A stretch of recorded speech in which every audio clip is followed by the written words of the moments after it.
I'm they also have to have. trying In to San fucking in San sign in. Jose, with all the fucking Indian people, there's gotta be an Oh overcharge wait, out you're not able to sign it either? there. It doesn't look like I Yeah, can. no, it's been like buffering. Ooh. You see, the cool thing about racism I don't know is why. that like sometimes you just gotta be like, It's I never don't happened care, before.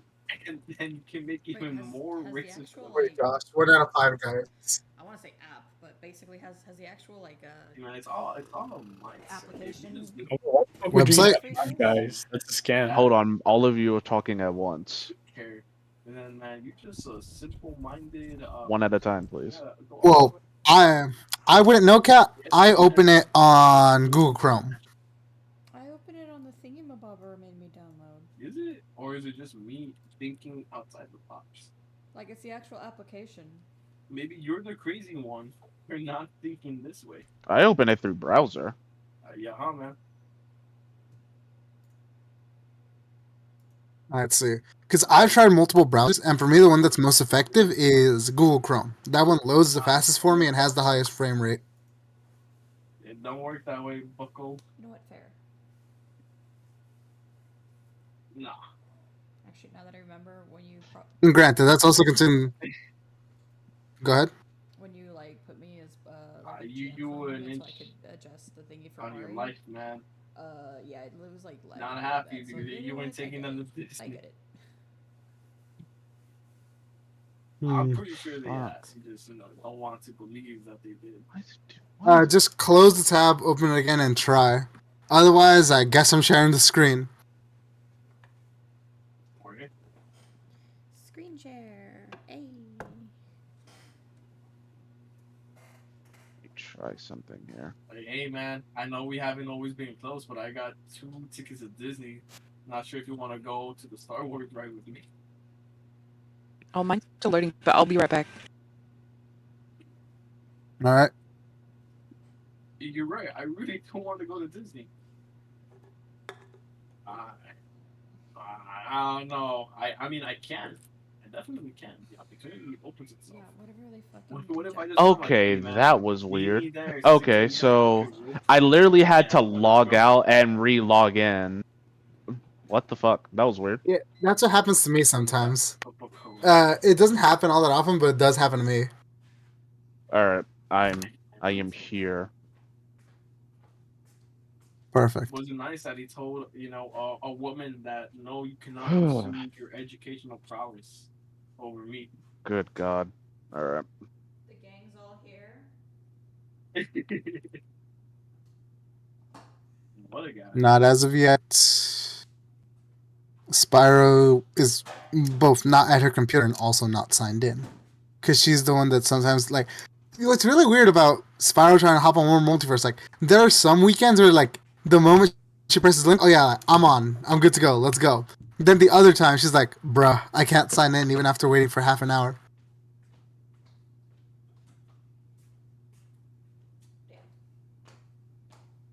Apparently, you can't make any choices. Okay, not that one. Because I am hungry and in pain. Take your time. Oh, also, why would you be munching if you're in pain? I need something to distract myself. from Yeah, the pain. It's gonna I cause me tried it and pain, but I I'm like really, really looked for hungry, shit so as yeah. well, but like there's no Drink some soup! torch or any other like illuminating thing that Not we're out of soup. what's it called? Allows you to charcoal. Make a smoothie.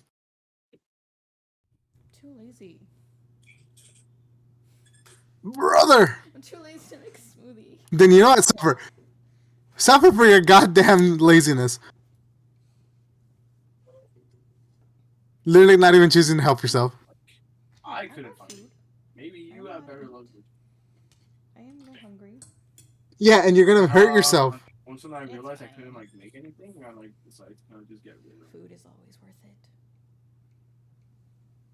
my charcoal. Pufferfish would like to argue. Yeah, but like when it comes to like smelting stuff, like I could just get a bucket of pop. Okay. Oh fuck.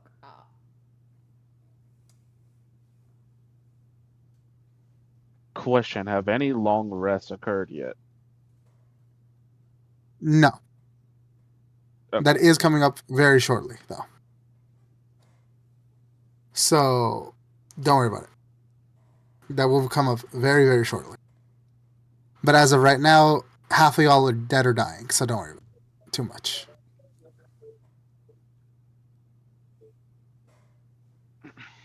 Also, what's with that weird fleshy squid looking, not exactly squid looking thing above that owl bear by Ari?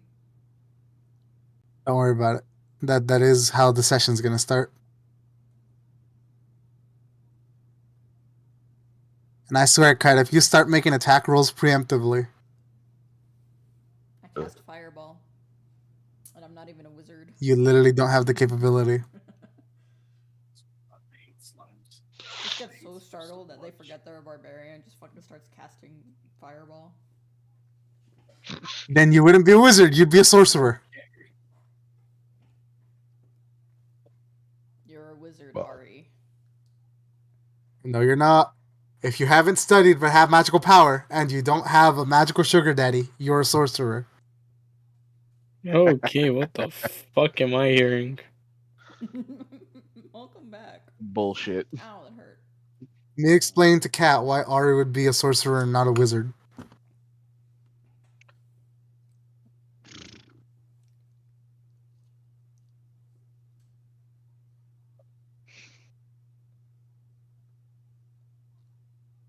I mean, technically speaking, you can cast, I think, a fire variation of Lightning Bolt.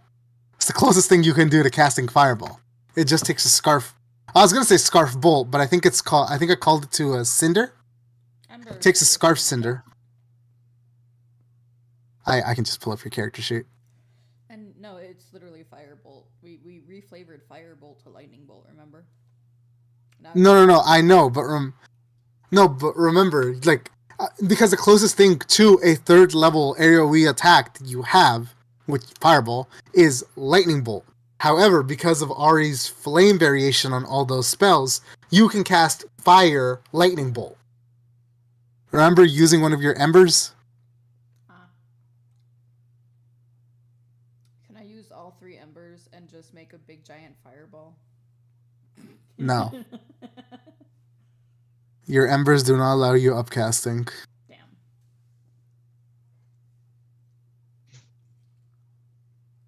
Let's see here. What is it called? Because now I'm curious.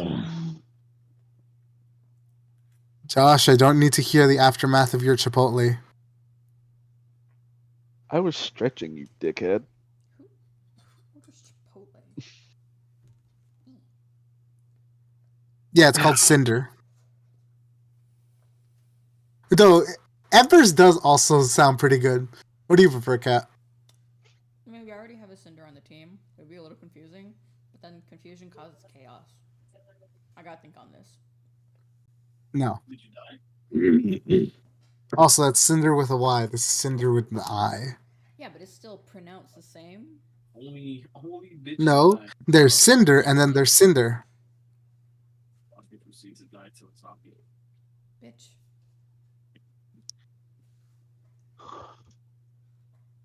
There's Dead Man, and then there's bitch. I hate Minecraft. I could be having a great day doing, Okay, But, like, why would you say my name and then yours? That zombie decides Bitch!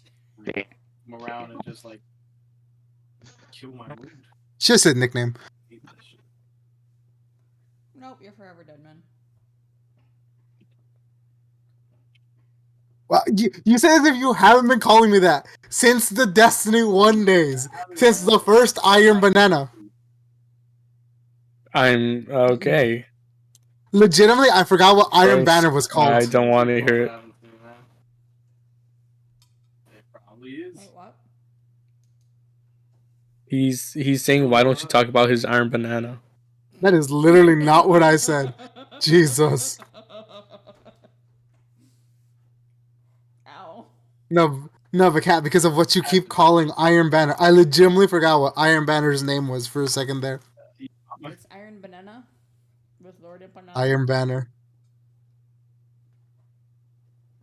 Still never gonna forgive you for that Gallarhorn shot. Inside, man. This is gonna Still be... never gonna forgive Destiny RNG for not giving it to me until freaking it showed up with Zor. Yeah, man.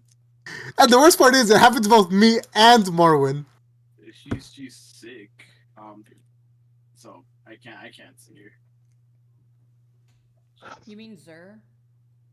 Bitch ass. Wasn't it Zor? No, I'm thinking of the D&D elemental. I was like, who the fuck You know is me, Zur man. again?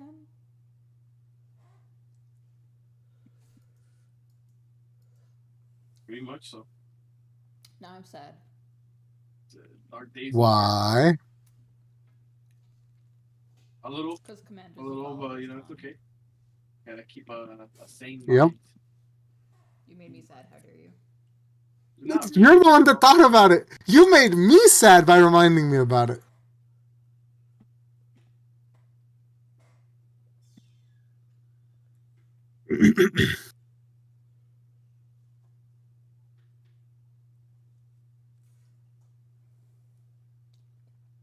No. Sorry, some mid-bite. I should watch John Wick just to see his face again and hear his voice, and then just remember, it's Commander Zavala! And then cry. Lance Reddick, I believe his name was. Yeah. Hello. Welcome. Hello. I'm gonna take it as you did not manage to sign in. It still says loading. So that's a no. So close the tab, open it, try and start again, but in the meantime, we'll do what we did before and I'll stream the game screen for you. Alright. Are we ready to starteth, I guess is the word? You ready to do? Duel. It's a wrong letter, dog. It went from two to do and then duel. I just like the. Hmm. Fucking scaly.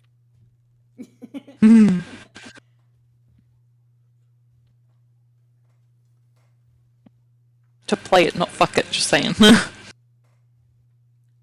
Yeah, I know what I said.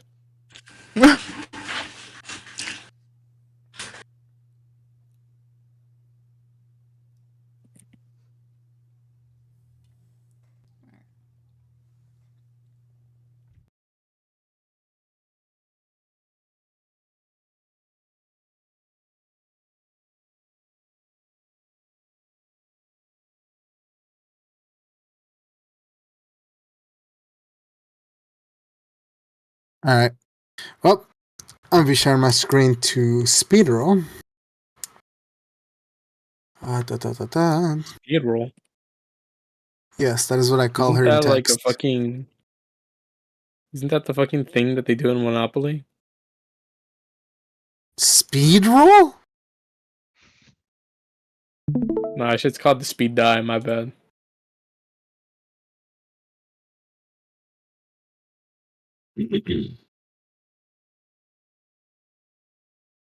Alright.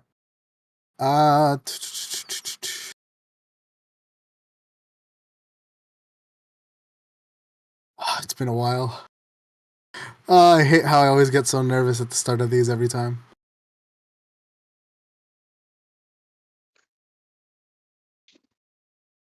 Alright. So,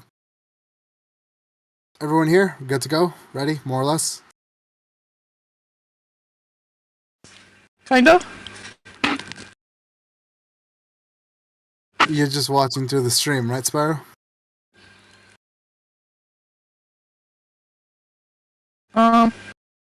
Wait, Betsy, you don't need to be watching. You're actually signed into the game.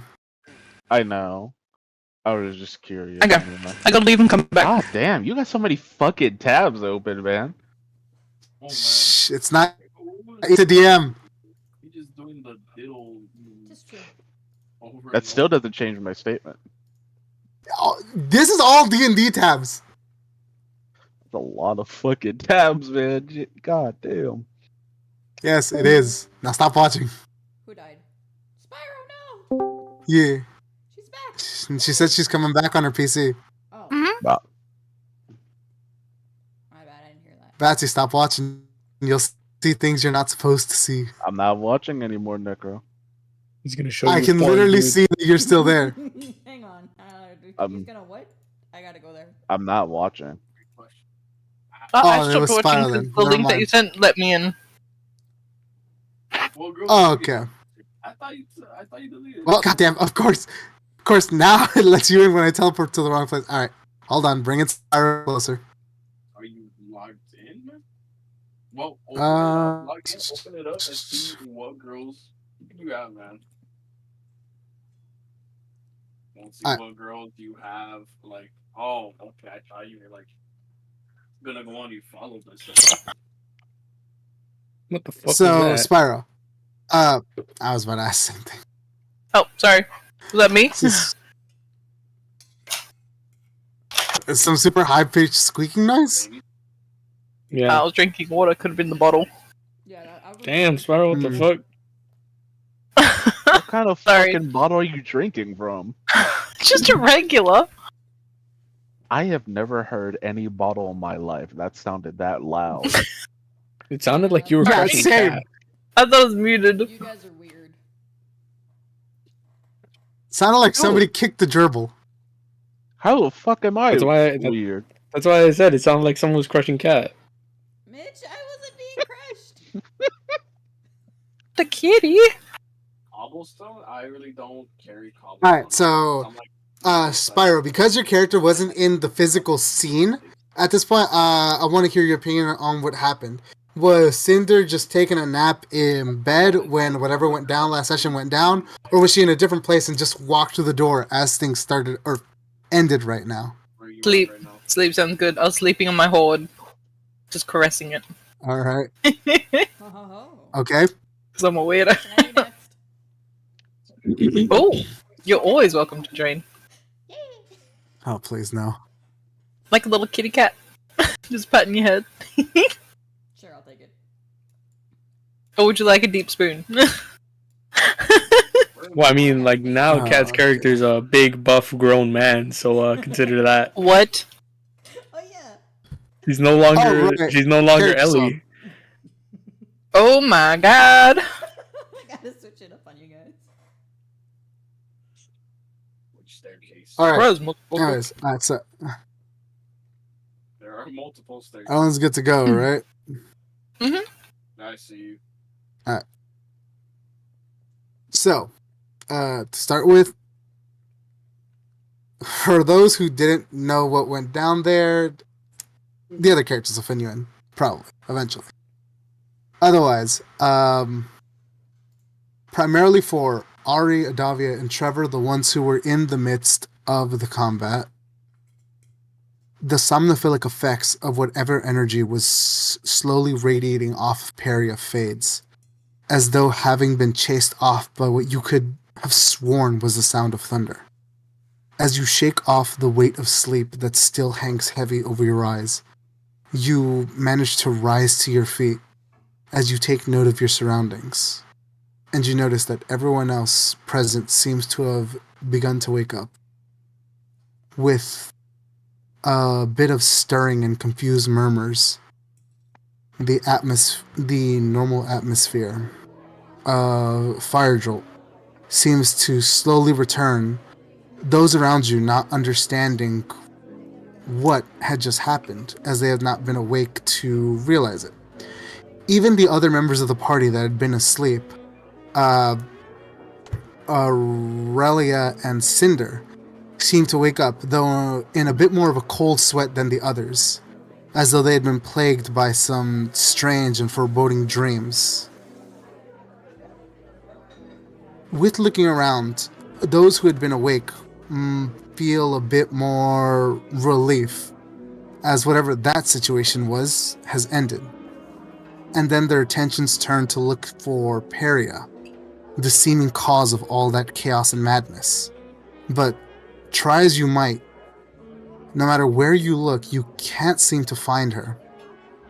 Right as you begin to think, I should go looking for her, your ears are assailed by an ear-piercing shriek.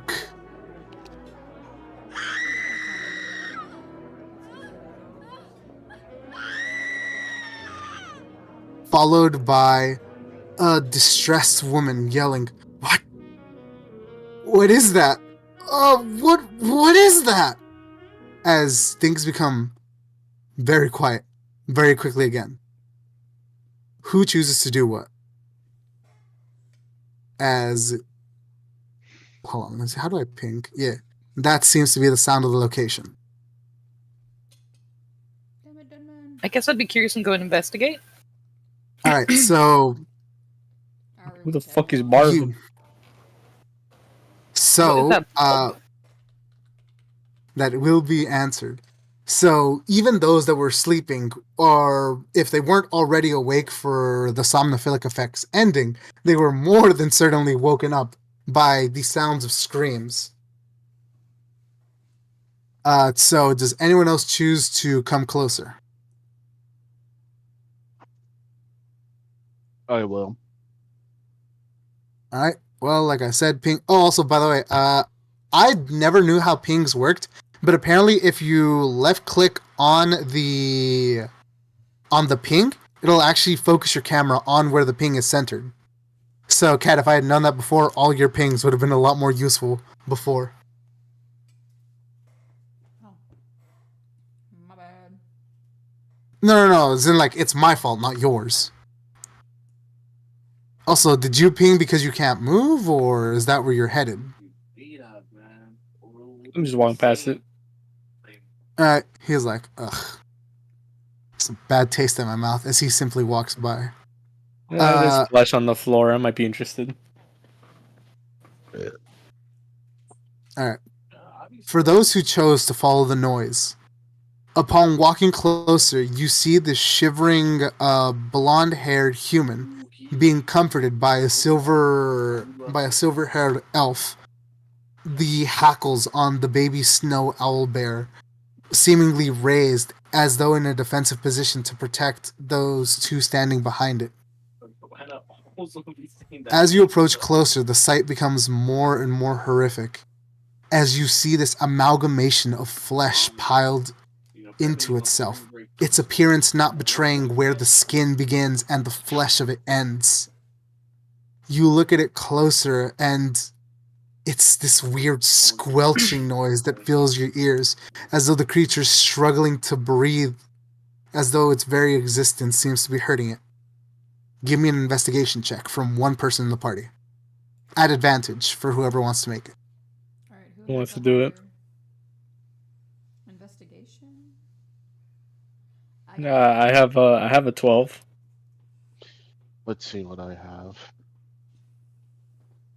Okay. I have a 14 with my investigation. Where's the investigation? You open up your character sheet, go down to where it says intelligence, should be in those skills. Mine's probably very low. What's yours? 0. Okay. Yeah, So- no, Ari's not doing it. Sounds like mine's the highest. Alright then, roll for it. You're rolling for the party. Don't fuck it up. Alright. 32. Oh shit, I don't have it open. So, with your near photographic memory, you see confused looks specifically on Cinder's and Aurelia's faces as they had slept through everything. But there's a bit more realization on Ari's face. But for who it's clearest, it's you. As you think you know who this is. The bits of blonde hair and misplaced pointed ears jumping out at you. Even if it wasn't your focus at the moment, your symbiote not exactly rebelling against you, but not following your will either. You managed to catch a glimpse of it. A half-elf, or an elf to the best of your knowledge, being attacked while in their sleep by this ape-like abomination. The sight of the creature filling your mind. For anyone who wants to know what it looked like, let me pull it up and just take it as a flashback. As what I'm describing is that this thing attacked the person who was here by the name of Barvin while he was at the table.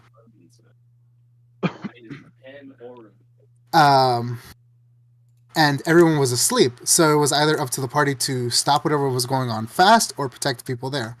However, either due to choices or bad rules, the party was not able to. And as such, this is a victim. As you look at it closer, and it comes to you, this was that elf that was sitting here. It's not one of the creatures left behind by that sludge, eminence, radiation, whatever it was. It's a victim that the party could not protect while trying to solve the situation. As if anyone... Okay, this one I need to know if... Can you guys click on this guy? And if you can, does anything pop up in his description? Yes, I can see the lore of it. Okay. Was just curious, because I don't think I've ever asked if anyone can actually see that stuff. So, let me read it out for you. What once used to be Barvis Griffiths, they, them, age 17. A nervous introvert who used to be a regular face at Firejolt.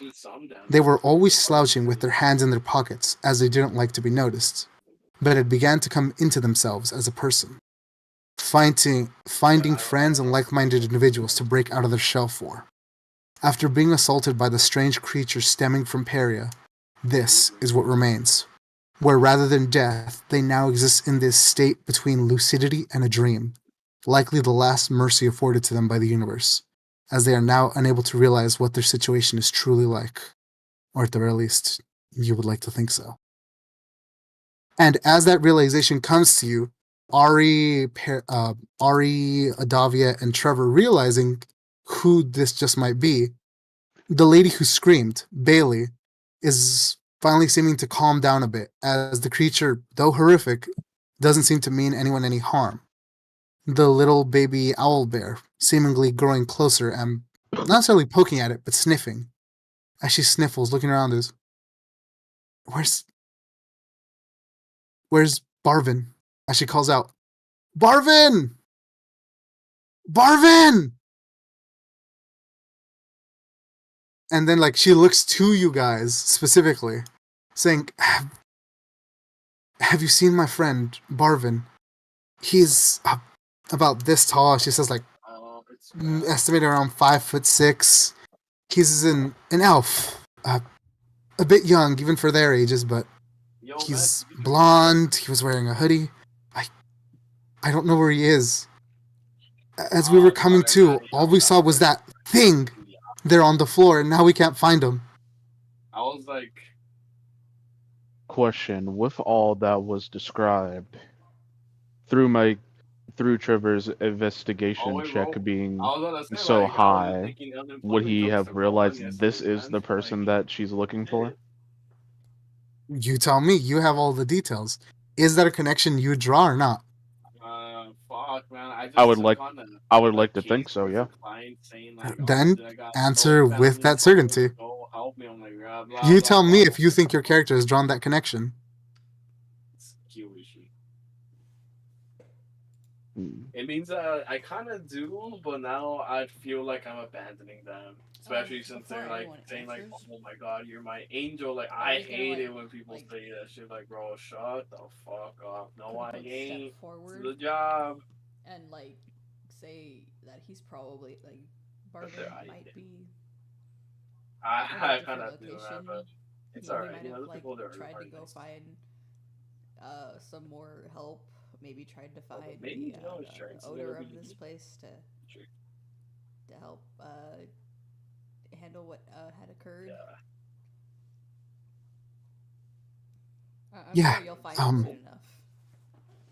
Okay, now question for the player from the DM: do you mean that, or are you just trying to settle her?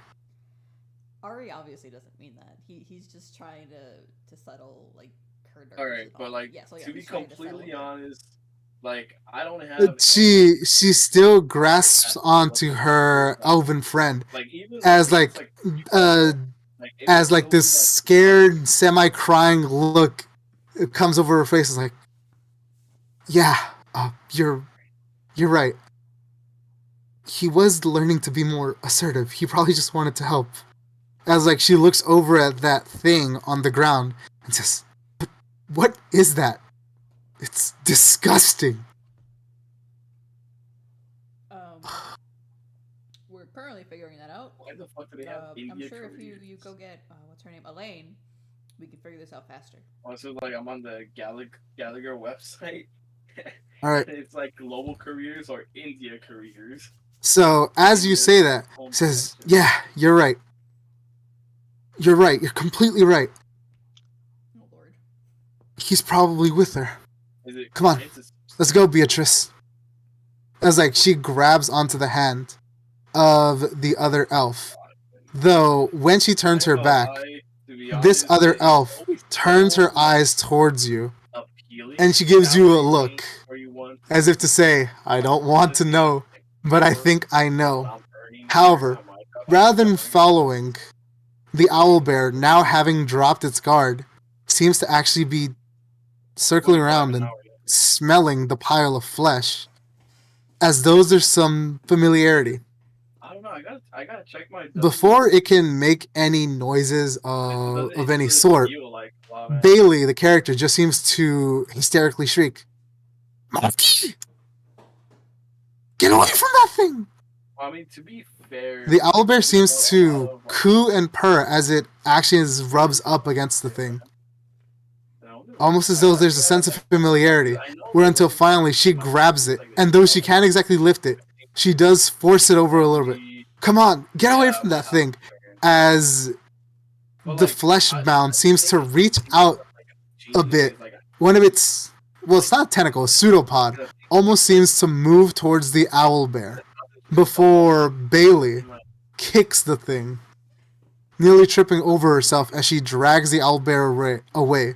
Moving in somewhat of a mid-power walk and jog, as they all leave as a group, her eyes streaming, saying, "He'll be okay.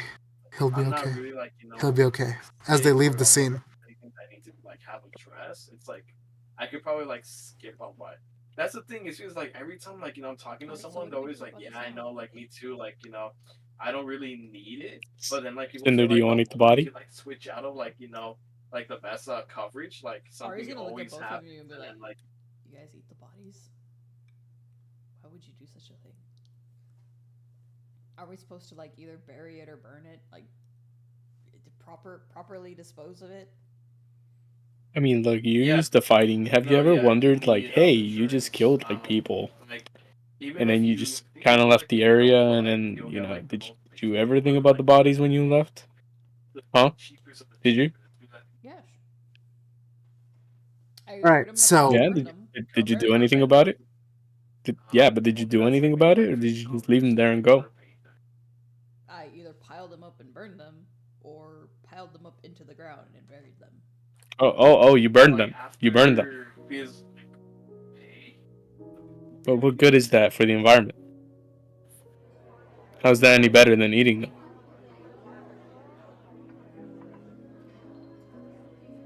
So as those guys leave the scene, with some of the most famous well-known adventurers of Firejolt around the creature, everyone else seems to calm down, having more than enough belief to think that y'all are going to handle this. So they move on to essentially checking up on one another, as they, are looking each other over, wondering what happened, seeing that food, medical supplies, potions, ale, all the stuff that they had around is spilt, as they're just seeing if anyone else like that, what was his name? Barvin, did they say? They're looking out, looking for someone of that description, and making sure that those of their own are not missing. However, while the others are seemingly getting back into a more normal mood, the creature that you're fairly certain is Barvin turns to look at you, and upon closer inspection, you see its eyes begin to water. The misshapen orbs on its mass just leaking more and more fluid. Particularly one eye at Trevor, the other at Ari. It seems to be trying to convey something to you. Hmm. I want to try something.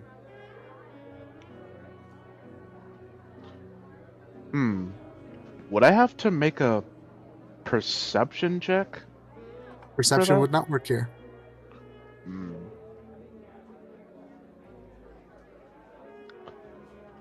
While he's choosing what insight would work, you can make one if you want. While that happens, anyone does have a reaction to this thing turning towards the party. Apparently, there being intelligence to this mass.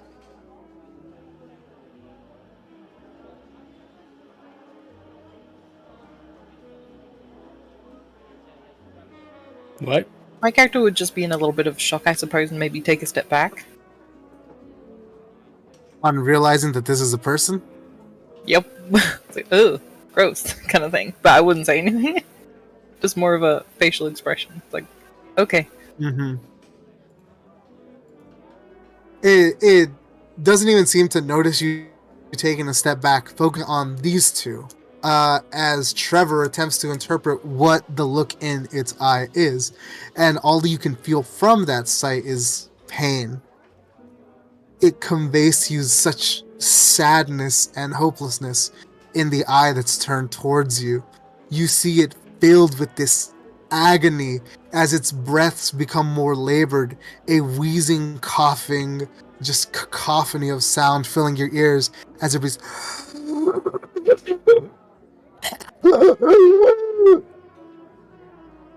It seems to try to be forming some sort of word, but the very effort is bringing an immense amount of pain as pustules and veins that are exposed to air seem to break from the strain, slightly staining the floor.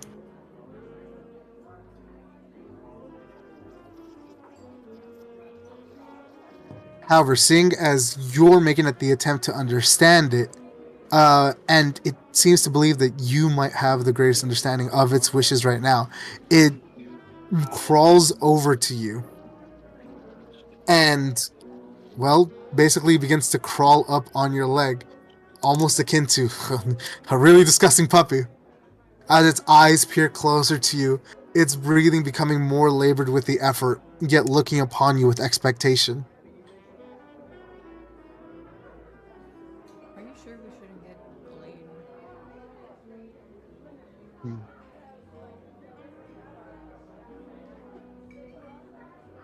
Trevor would look down upon this creature, and he would feel empathy.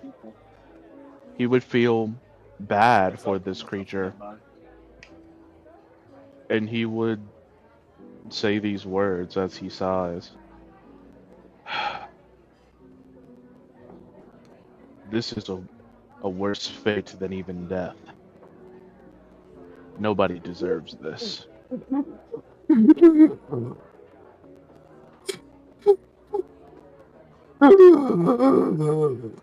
As something akin to, you imagine, crying seems to escape from this creature's tortured form.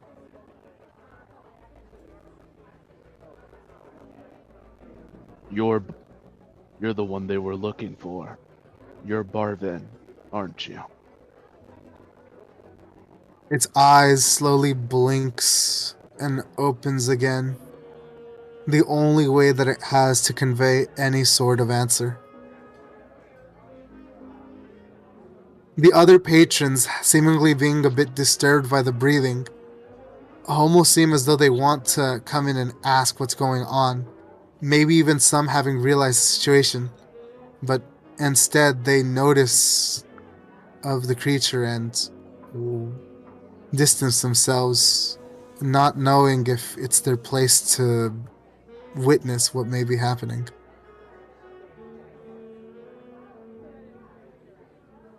I'm sorry. I'm sorry, little one. You didn't deserve any of this.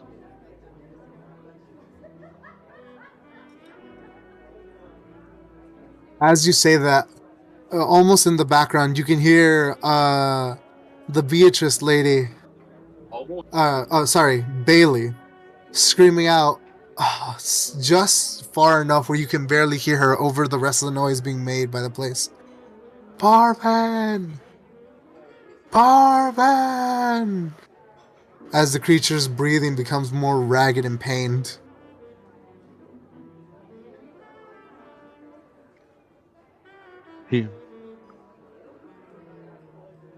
He then says, "Would you like the suffering to end?"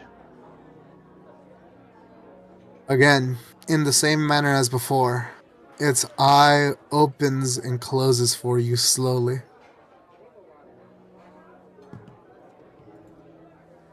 You can do it, legitimately, unless somebody else cuts in or stops you. That could be your choice.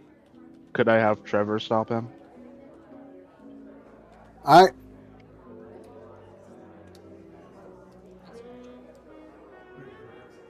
Ari out here giving me the Drake. Both of y'all giving me the Drake response to, "This isn't like you."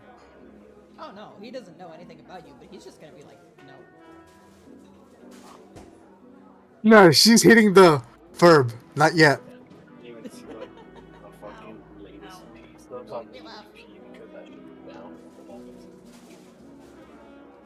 What would I have to do for this?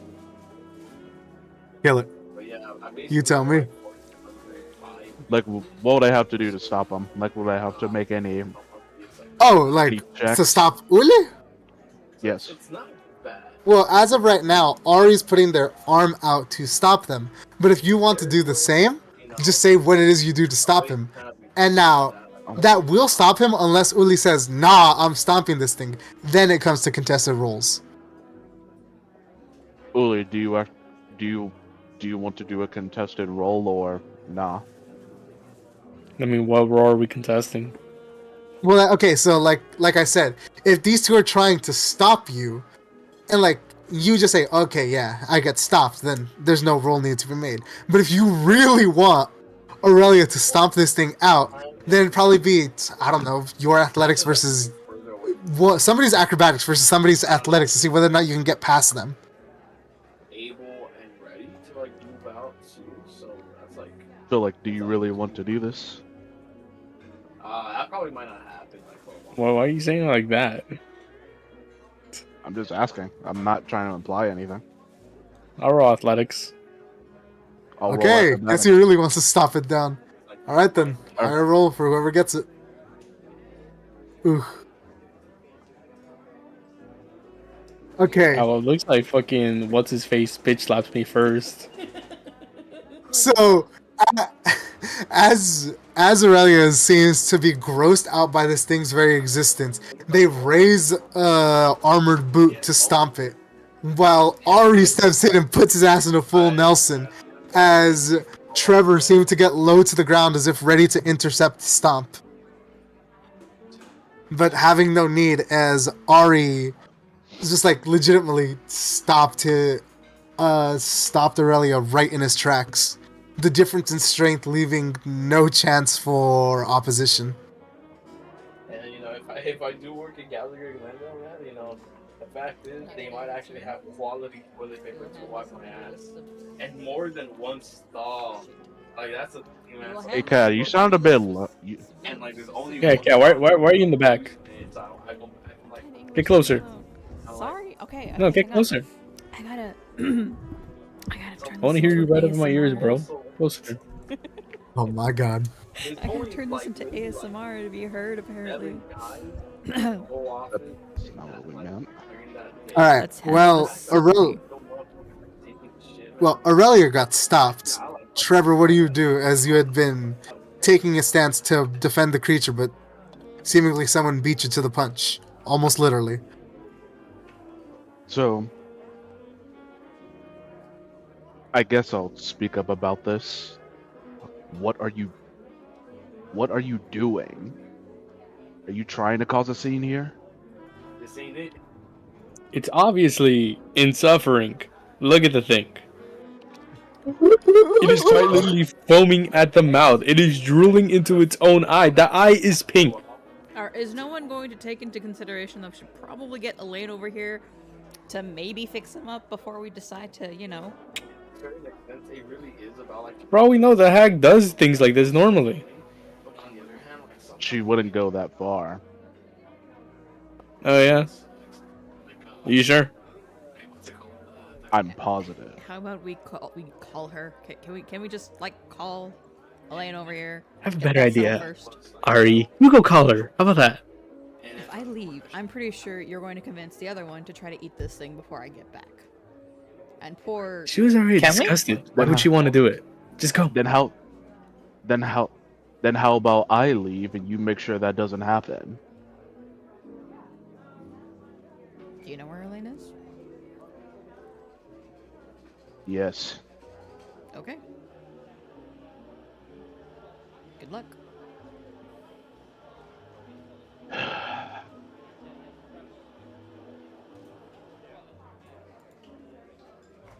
I'm not saying that we can't. I'm just saying let's go through the options before we resort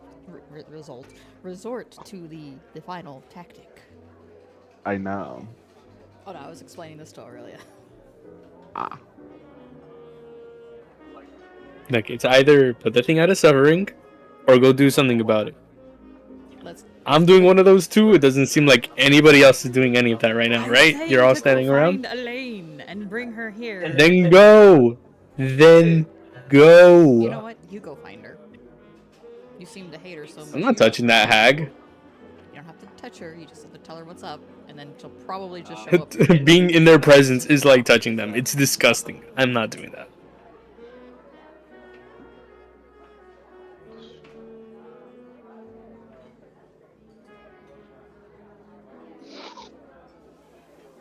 Alright. In that case, you guys figure this out. Where are you going? Alright, Necro. Mm-hmm. Could you tell me where Elaine is as of current? To the best of my knowledge, the last I remember placing her somewhere, she was in the blacksmithing shop 'cause she was delivering some stuff there. Okay, I see the door because it has her icon.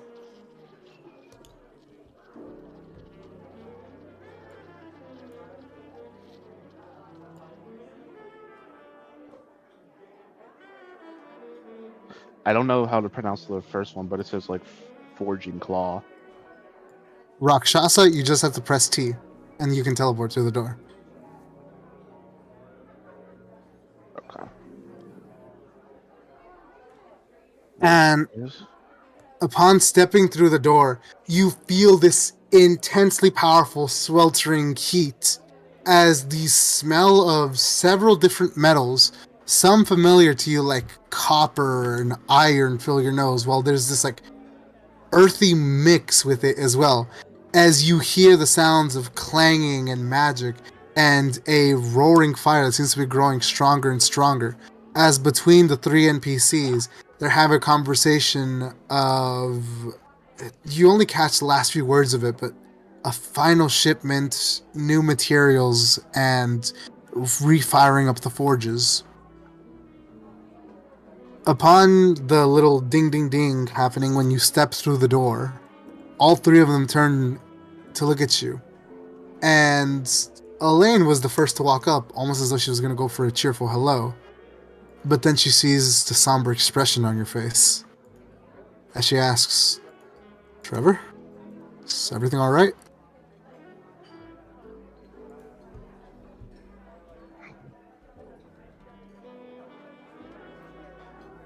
Something really bad happened. Her expression drops as you see a shakiness in her eyes, and she asks, "What do you mean? I didn't feel anything. Is everyone okay?" He looks up at Elaine with a serious gaze, and he would recall the details to her about what he just saw. And before you even finish recounting all the details, having gone just to the part of the malformed mound of flesh, She seemingly runs past you to go survey the situation, likely in futility as the situation has already passed. Oh, shit, Elaine, wait! As she walks through the door, she bursts through, nearly tripping over herself, looking around and seeing everybody. To both her surprise and relief, the place is a bit of a mess with food, drink, and all the spilled all over the place, but she thinks that everyone's fine. She begins recounting names and seeing them, looking at each table as though having taken a mental note of each of her patrons. And though some of them have a bit of food on their face from having fallen into their plates or the like, seems to be fine. As she said, she looks around looking for any other source of chaos, but there are no bodies. There is no blood. There's not even a weird feeling left in the air. She hasn't finished surveying everyone else, but she turns to you and says, "Trevor, I know you're not that kind of person, but is this some sort of stupid joke?" Just let me show you.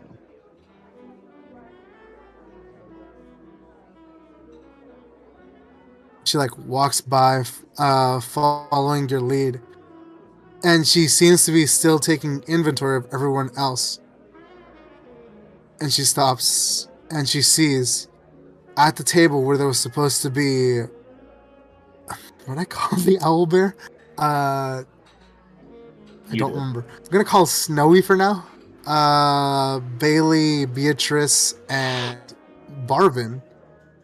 She sees that it's destroyed, drinks all over the place, and, well, 3 of the 4 aren't there, and this strange amalgamation of flesh is here. She walks over and asks, "What is this? What?"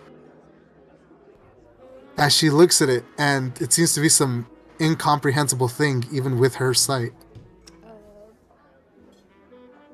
I think you can just bring him back to his normal form, because I'm pretty sure he's finally recognizing that he's stuck like this.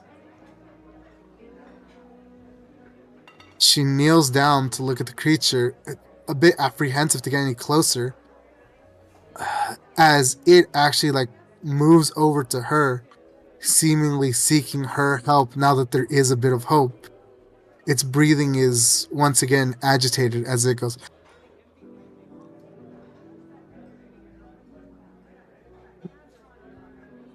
A second mouth apparently appearing next to its eye, its body still undergoing some strange changes. Elaine almost seems thrown aback until she takes a closer look. The scraps of clothing and hair becoming apparent to her as her eyes grow wide, and she says the name, not wanting to believe it, but nonetheless she recognizes the creature before her. "Barvin?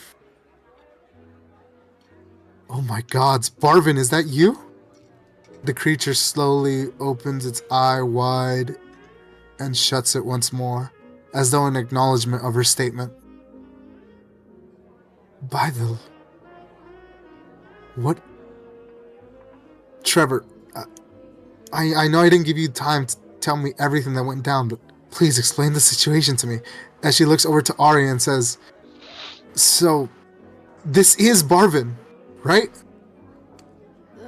That's why you say if I can turn him back?" That's what we're assuming, since you seem to be the other person who says Barvin. We're gonna go with that. I have no shadow of a doubt that it's Barvin. What that man said. You don't even know who Barvin is.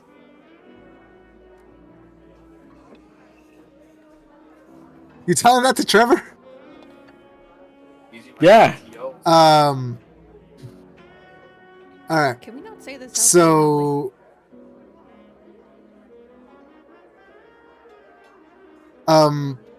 with that, she kneels down and gets closer to the creature.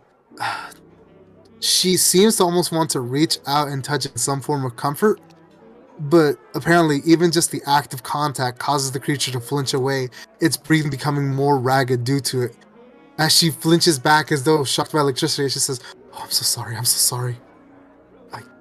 And like instead, a small magic circle appears underneath the creature, almost as though she's trying to see if there is anything that she can do. And as she's doing this, Trevor would once again recall the events that got to this point.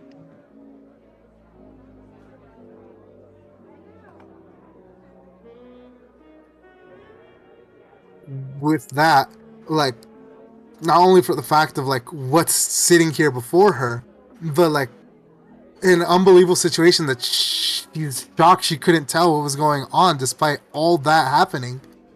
She asks if anyone knows where Perry is then, because like we have to get to the bottom of that.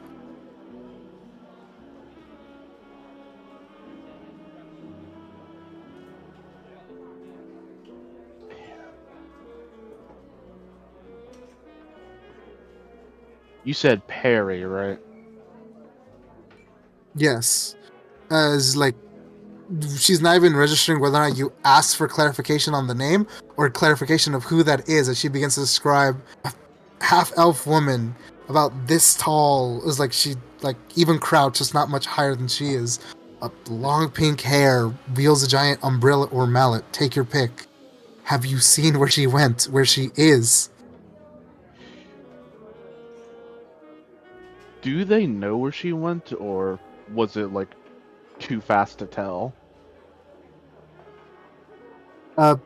From what you guys saw, she didn't get blinked away at the end of the event, but once everyone started waking up and you guys took account of the situation, she wasn't in sight anymore. Likely not wanting to answer whatever uncomfortable questions might have come from that circumstance. So as far as all we know, we have no idea. Yeah. You're pretty sure she's here at Firejolt somewhere, but you have no idea where. Trevor shakes his head. Not too sure. Could be somewhere in Firejolt, but we have no idea. Probably didn't want to answer any uncomfortable questions that led to this situation.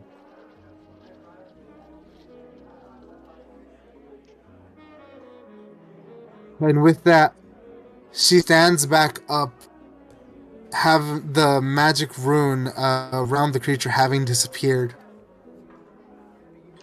As she says,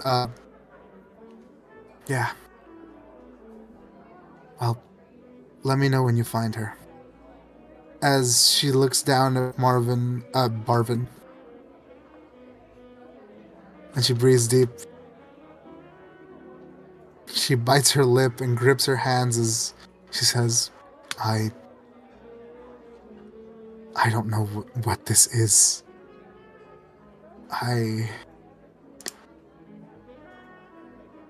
don't think there's anything I can do. I was gonna turn back and you're up. to Aurelia and be like, alright, now it's your turn. Aurelia's just like leaning back. She's like, I can do it now. You do it. So I'm imagining, because of where you're placed, you just took the table where the others evacuated from, and you're just like leaning the chair back as you're sitting. Yeah, just leg crossed, like over the other, like looking at them, like, I don't want to do it anymore. It's not fun.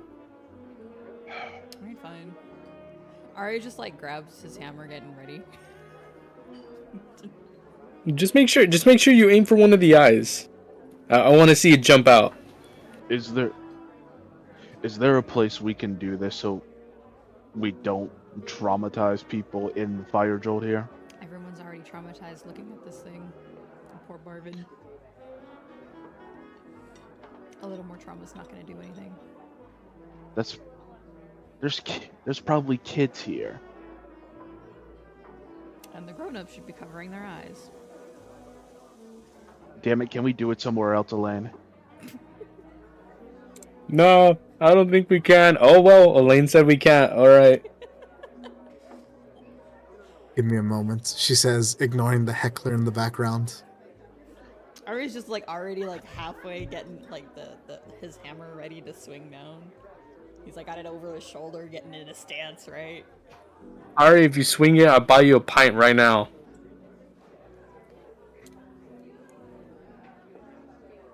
A pint of what? Elaine believing in Ari has whatever not you want. said anything. 3 of them.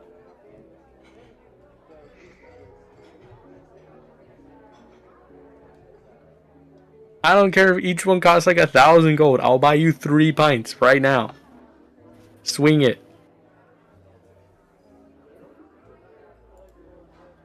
Alright. We have to roll again? Where is it?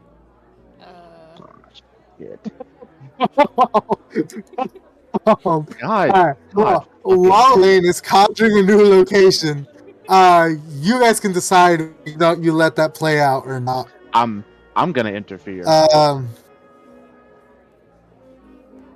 I'm gonna cast something on Josh. Hold on.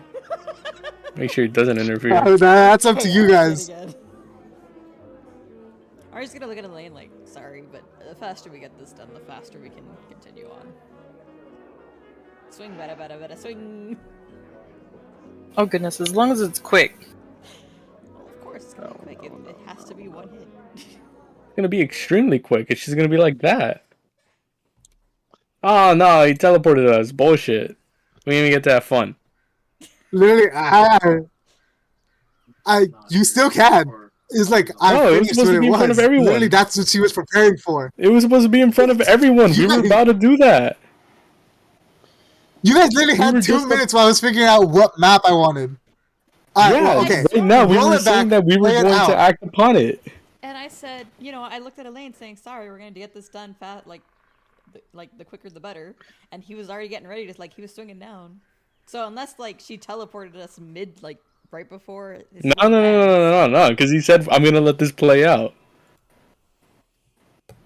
Yeah. I was just creating the world. I didn't mean to teleport everyone. Because upon creating a world, it teleports everyone. Or creating a new one, it teleports everyone who's online. Is that really? My bad. Then. Yeah, it is. I think there's a. Well, I think you have to click it, options, but it's faster. No, you have to click whether you teleport everyone or not, but it's faster to teleport everyone. I didn't know that. Okay. As she's conjuring the new location, that's playing out as you wish. Cinder, Spyro, you haven't had a chance to say much. You said, actually no, you did say, as long as it's fast, you don't care. Trevor said that he wanted to interfere. However, if that's the case, I'm gonna have to roll initiative to see who does what first. Which is to say between you 3, unless Spyro wants to jump in. Honestly, yeah. We just gotta sneak up on you as well. I just want to step back a little bit so there's not going to be a mess on me. Okay. I can move? Yeah. As she's conjuring the spell, Elaine looks over to Ari and says, please, wait. I at least want to give him a decent spot to be buried. We will bury I don't want him to die in front of his loved ones. We can bury him after he's dead. Please just give me a few more seconds. I've almost got the location ready. We gotta make this quick. Alright, Josh. Yeah. Hold on. Josh, I need you to make me a wisdom saving throw. Okay. I'm rolling initiative to see which order this is going. Also, you guys have initiative and get to add a bunch to it. It literally does not matter. I don't think Josh has advantage on initiative. And Uli gets like a +7 to initiative. And Kat also gets like a plus something plus advantage. Yeah. I think I get it. So, oh no, I do have advantage. Yeah, no. So, with the +7 to initiative, Uli has a 36 and like a plus with Kat's plus. Yeah, your injuries are slowing you down a lot, Trevor, as you are slow to act. You see the actions, but like the weight of all that damage seems to be just super freaking heavy upon you. So as this plays out, Aurelia gets to make the first move to stop your interference.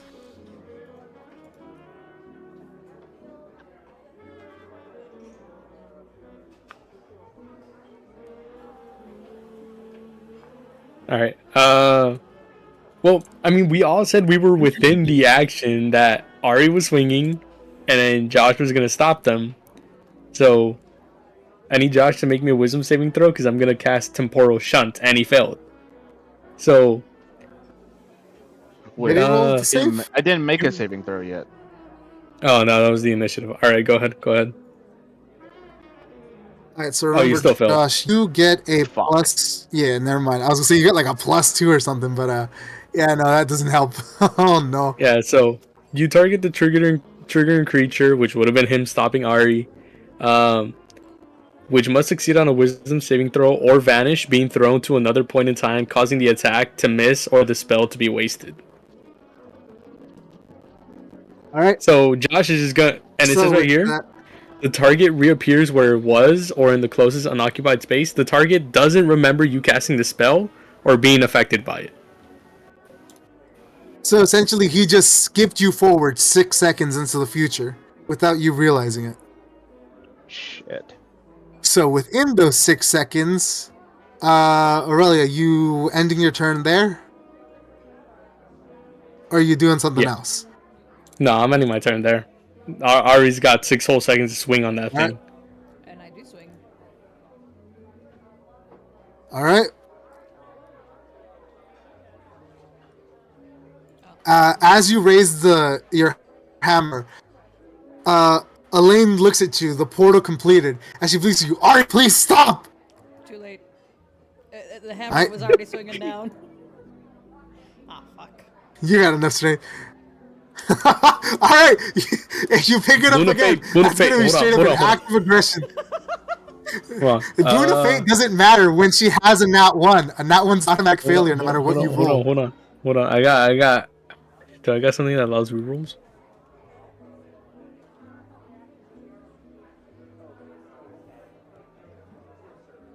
Well, I already thought of a scenario to explain the nat 1.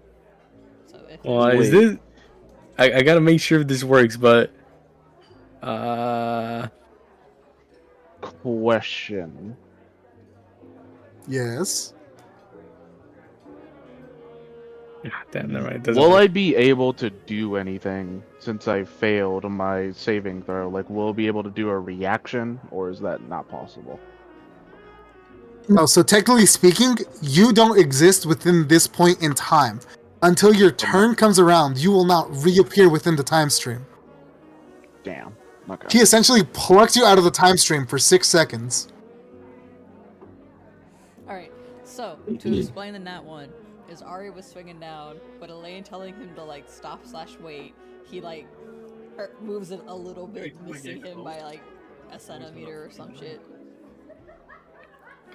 As like the boards around on the floor shatter into pieces, little flecks of splinter and wood flying into its fleshy body, one poking its eye as this like yellowish red pussy liquid escapes from its wounds. As Elaine throws herself now after the first swing onto its body, looking at you like, Ari, please! The portal's open, we can go somewhere else! We don't have to do this here. Spare the man some dignity! Yeah, we do. Yeah, we definitely gotta do this here.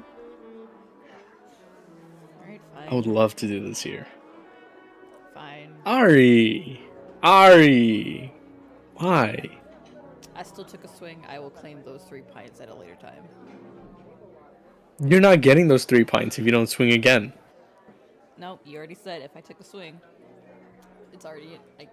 I have witnesses. Yes, assuming you would have swung on it. You clearly just swung behind you. I got distracted at the last second by Elaine telling me to Okay, stop. and you didn't swing on it. You got distracted. Alright, so all you two are having that argument. Make the second swing. Make the second swing. Elaine, Make the second swing. Throw the other attack before Elaine does anything. And begins to move him through the portal. And she spits a dirty look at Aurelia. Ari! Don't expect anything less of you. Stay your ass in that chair. You know, Ari's already Don't disrespect him any further. Sorry.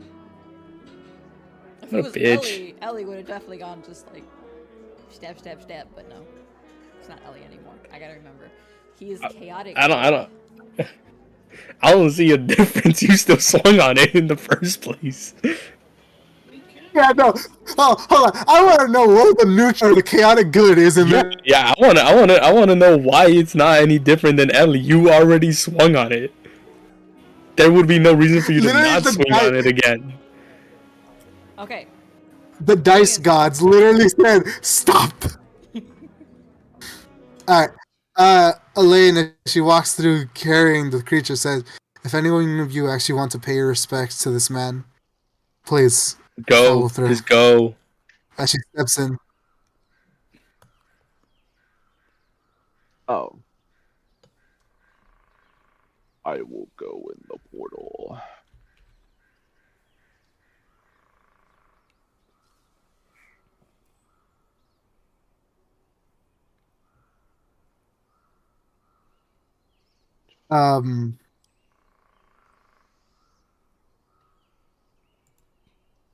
As you guys land through the portal, there's this little plot of land seemingly floating off in an endless expanse. Forest just flowing further and further as the sounds of nature surrounds you. Elaine looks a bit tired, sweating, having carried the creature here. Not necessarily because of its weight, but because of the effort to what you assume is create this little subspace meant just for Barvin. As she sets him down and sits on the stump. He says, he was an Aquila, a bit of an introvert, but even had his interests. In his solitude, he loved to spend his time in the forest and camping and all the like. I feel that it's only fitting that in his final moments, I grant him the same joy he had in life. I wish the others could be here to see it, but they don't deserve this. They don't deserve the pain that we'll have to shoulder. As on her seated, she shoots Ari. Yes, go ahead. Elaine, how old was Barvin? He was only 17 years old. Not an adult, even by human standards, but he was an elf. He had centuries, possibly millennia, ahead of him. He was still just a kid. Whatever it is that happened stole that from him.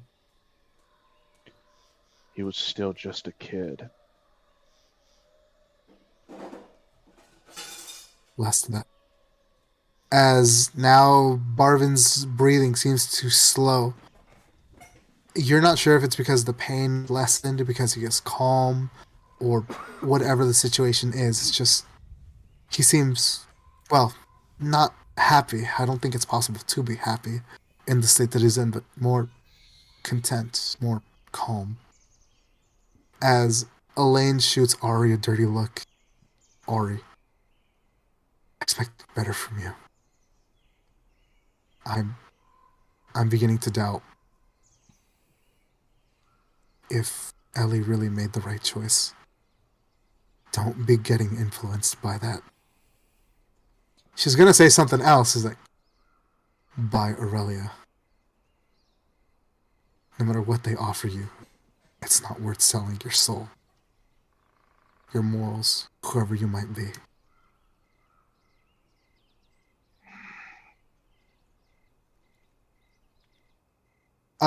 As the silence hangs in the air, Barvin seems to just go around appreciating the nature, sliding around through you guys. The movement seemed to pain him greatly, but he perseveres nonetheless as he explores the tent meant to fit in with its surroundings, the trees, and just there are no words, there's just silence as You all let him there, his ragged breathing getting worse and worse as he gets more tired, and he does not stop. Until finally, he settles in this patch that has been cleared. A mound of dirt on the floor, making it quite obvious what this is meant to be. As he looks over to Elaine, and then over to you two. And he closes his eyes, and no insight necessary. You see acceptance. You see the pleading to finish what was going to be started. Here, he won't bother anyone. Here, his story will end by your hands, and he will be grateful for it. Goodbye, Barben. You deserve so much more. This is a fate worse than death. What's with my rolls? Damn. See, your rolls are chaotic good, being like, damn, I don't know if I can do this. But your willingness is like, nah, give me that goddamn tender over there. Can I try one more time? Sure. Okay. Is that a little better? Basically anything but a nat 1 would have hit him. And it's freaking ridiculous. You rolled a nat 1. Oh, okay. So with that, essentially, you two share this labor. Despite the fact that there is willingness, this body that is literally existential pain to Barvin is tough. Even if he's resigned to go, the mind is willing, but the body is not.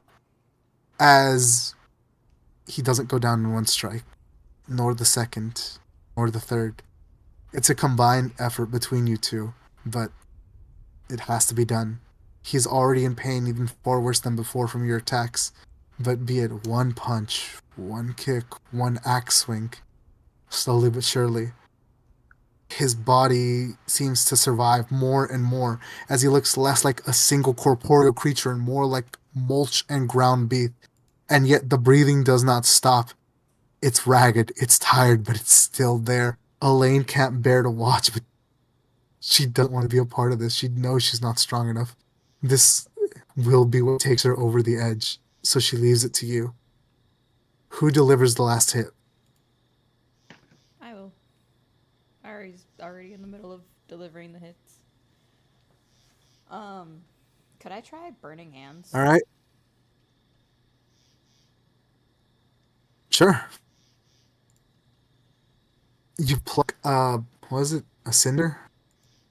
Is that it? You pluck a cinder from your scarf. As you place it between the palm of both hands, go into it, as though you're feeding a flame, as it grows further and further more powerful. And finally, you point your palms in almost a position where birds fly towards the ground. Do you say anything before releasing the spell? No.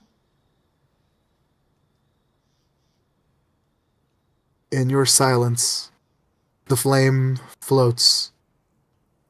Not quickly as though it would attack, but gently. As the final gasps escape the creature's tortured breaths. And in its final moments, it's almost as though you can hear a little more than its ashes and scorched earth is left. As Elaine molds earth, buries what's left over, and places a tombstone, inscribed with the name of the one who has passed.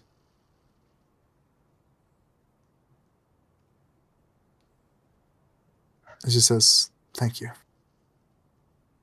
I don't think I could have been the one to do that. That won't be the last time I'll have to do that. Okay, problem. Tombstone's not spelling. No. Well, Portal's not actually linked back to Fire Jolt. I'll Portal's all back. For some reason, the tombstone ain't spawning, but Oh, it's on my screen. come back to fix that later. Yeah, Is it's it? on my screen too. Good enough for me then.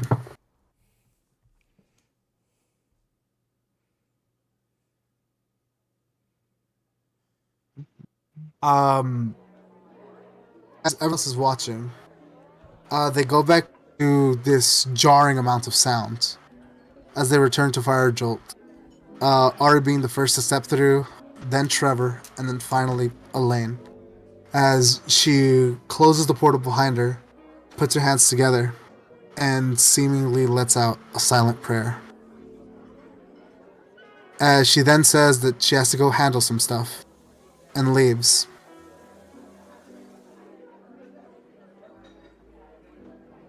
So, I'll take one of those pints. on that, and on saying that, everyone give me a Constitution saving throw. Oh, Lord. It's not anything, or It is Constitution about check, whatever you throwing want. It's nothing bad. Okay. No, it's not anything bad.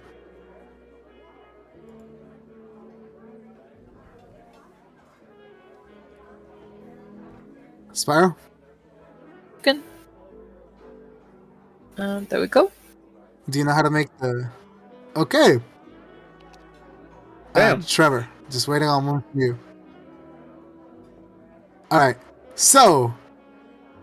Upon saying that that he'll take that pint, from loudest to quietest, Ari's, Cinder's, Trevor's, and then finally Aurelia's stomachs all rumble a bit. Well, actually, more than a bit, as you can almost feel as though the table around the area is shaking, centered on Ari and Cinder, having incredibly high constitution checks, as their stomachs seem to make their entire body vibrate with the rumbling. Oh yeah. As they both seem to be incredibly hungry. All the physical combat, whatever, and all the stuff that they've been through, finally taking its toll as their body requires nourishment.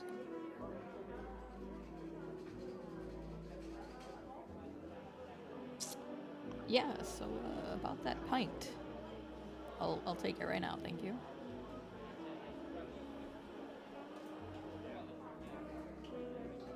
Aurelia's just gonna give Ari like a deadpan stare and just walk away. He's like gonna grab him by like the back of like I guess his shirt or something, and just pull him back in the chair. Nah. Get back here. Oh, what are we rolling for that? Because I got acrobatics. I got athletics. All right. Yeah, that would essentially be she's trying to grapple you. Oh shit! I I failed this time. I was so hungry, I doubled over and missed. Alright. So, on doing that, what do you guys choose to do with the rumbling of your stomachs crying out for nourishment? Well, we're just gonna Yeah, get go up and go to the dude food. Alright. It's third door on the right. Sadly, gotta go sadly go get food too. Yeah, They wouldn't not let me follow. eat whatever that thing was. Get some num nums.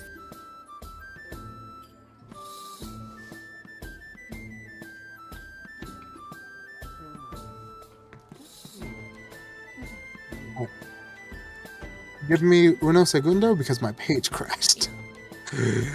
Yo, LeBron wants his government assigned persona. Wait, what? I said that Brandon wants his government assigned persona. I'm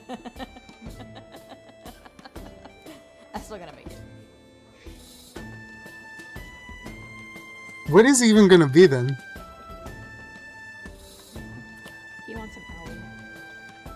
Bro, it's gonna be a hoot. An owl. Owl. He's gonna be a hoot motherfucker. What? Alright. Have you not seen that video? I mean, the fucking picture. No, I have not. I swear I sent in a random topic. Let me check. I will, if you can find it, ping me. Alright. And upon walking through the doors, the smell of drink, though not much food, fills your nose. Alright, let me go check out what this guy sent. Oh, that! I've seen that one before, but I don't remember it. There's a food outside my window. No.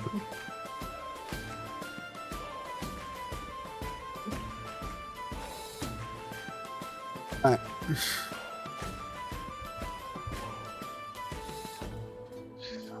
So, on walking through the door, you guys, again, you can smell plenty of booze, but not really much food, as Ari just walks on by, apparently still being familiar with how this place works. As I think this was one of the first places they hit up this time around. Deadman, the food signs are gone for me. Yes, there is a reason for that. Oh, okay. No more food. Your fat ass gotta leave. No! No. Are you all mad? Just because Evan? So, Garak looks over and says, "Oh, hey, it's you guys." Well, what I'm gonna say doesn't change, but sorry about the mess in here. And as he says that, you realize, like, oh yeah, this place is in a bit more of a rough shape than before. As where the food signs used to be, there's a tattered mess all over the floor. Yeah, crazy things have been happening here in Fairjolt, right? Been a while since I saw all of you. Just give me a second and I'll get them right back up. Though, at the moment, all I can really offer is drinks, as Anne's a bit hurt and she's our main cook. So, unless one of you has the ability to cook at least decently well, you may have to wait a bit longer for the food until we can get someone over here to heal her up a bit. Though, then he actually looks over at Cinders as he walks over. As Ari walks behind the bar, Capri actually grabs him on the shoulder and says, "Excuse me? What are you doing back here, sir? Making my own. Please get back out in front of the camper. No, you're not allowed to touch our utensils, please. Did you even wash your hands?" As she begins to, like, push you out. Please. Get back to your side of the counter. And she, like, finally pushes you out. If you want to help, go ask Garak. However, on that, Garak approaches Cinder as he looks her over and asks, "May I see your hands?"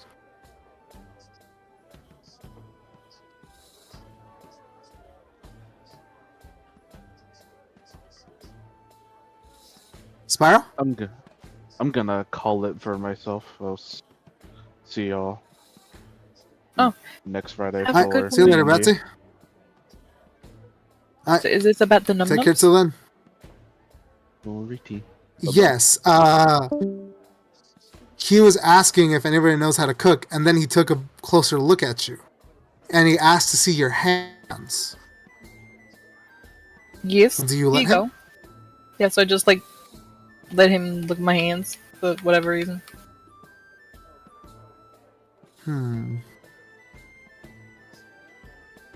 I usually have a good eye for what things people know. And you, my friend, seem like you'd be at least a decent cook. Think you could help us out in the kitchen for a bit? What, do you want everyone to die? Is that your plan? Okay. I'm not a good cook. Okay, the reason why I say that is because out of every... So, technically speaking, in canon, you actually are. You have proficiency in cook skills. You're literally the only person in the party that is actually able to, like, cook if we're going by skills. What happened? How does my character have cooking skills? When did that happen? Likely when they had to cook their own food when they escaped the mountain. Yeah, but doesn't mean it would be good. So it could still be burnt or maybe tasteless. Spyro, one of the proficiencies you chose for your character was the ability to cook. What do you mean? You literally, there's two things. Enough so there's I don't two die. tools you have proficiency in.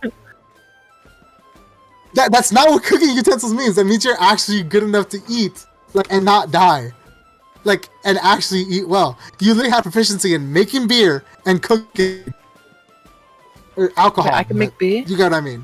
Heck yes. You chose your own tools. Yeah, I can't remember. That was like how many days ago? Oh my god. Anyways, in canon, you can actually cook, unless you want to say you can't. I can give it a go. He says, perfect. Tapping you on the back. Come this way. Normally I wouldn't do this, but Amber's a bit out of commission right now. Wait, who am I following? Some of the nasties from over there. Green dude. As he leads you to the back, towards where the cooking utensils are. There's that. Alright, so... Do I get paid for this, or is it good payment? Up there. I can... Well, I was hoping for it to happen out of the goodness of your heart.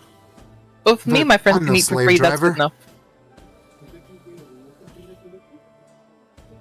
So is that a deal?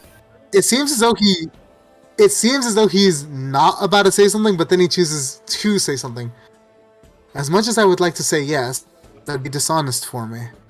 I don't know if you're aware or not, but your party already has a deal with Elaine to eat in for free. So oh wait, we get to eat for free anyway? Advantage if I agree to the term.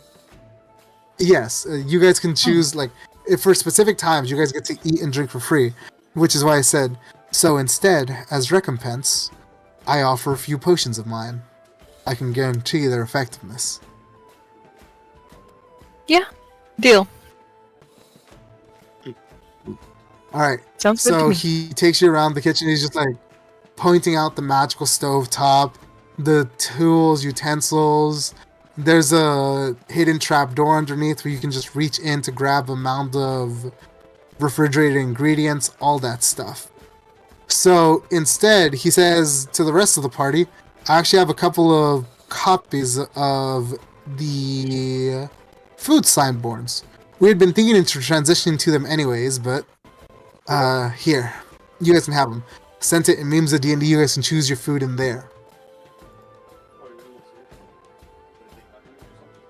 Alright, so while he hands out a paper menu to basically the entire party, remember, canon-wise, the entire party is here, if only you three are here. And while the entire party is choosing their food, and Cinder's acquainting herself with the kitchen, something that horrifies her happens. As one by one, other people from Firejolt seem to be stumbling in as the crowd just gets bigger and bigger and bigger, as suddenly a ruckus and loud noise seems to fill the room. Hold on, where's the sound I'm looking for?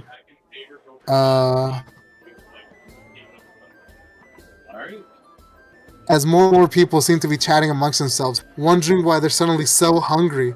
But nonetheless, they're here now, and Cinder's already behind the counter, having agreed to help. As Amber standing over her, saying, I'll help you out where I can. Just, let's try to get through this. Does Cinder say or react to anything, seeing as like just more and more groups of people are huddling in, as orders for food that she's never heard have start just pouring in, getting tab after tab after tab. Oh my gosh, here we go. Alright. So, as that happens, you go around preparing the food. Garak, Amber and Capri moving around in a blur as he's out in between all the people, taking orders one by one, sending them back. Capri's doing her thing at the drink station, making all the special mixes and blending them, where Amber's helping you where she can, moving to show you the ingredients, which pans are required for what and where. So, for the first time making a dish, the first bit, as your party watches, if anyone wants to try doing something to help her, whatever that may look like, go ahead. As Cinder, I need you to give me a wisdom check. And if you like, describe how the process goes. Wait, process of cooking? Yes, like if she's stumbling around, she's doing well, following Amber's instructions, she's feeling confident and like putting her own spin on the dishes.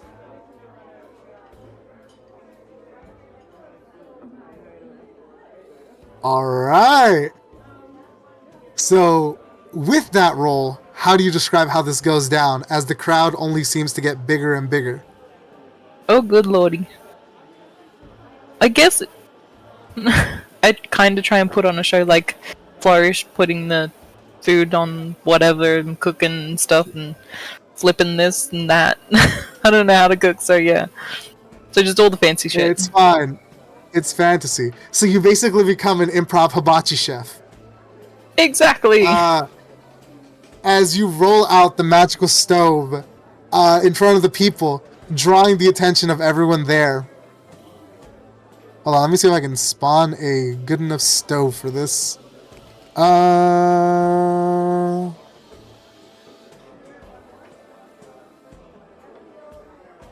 Alright, good enough. As you roll out the magical stove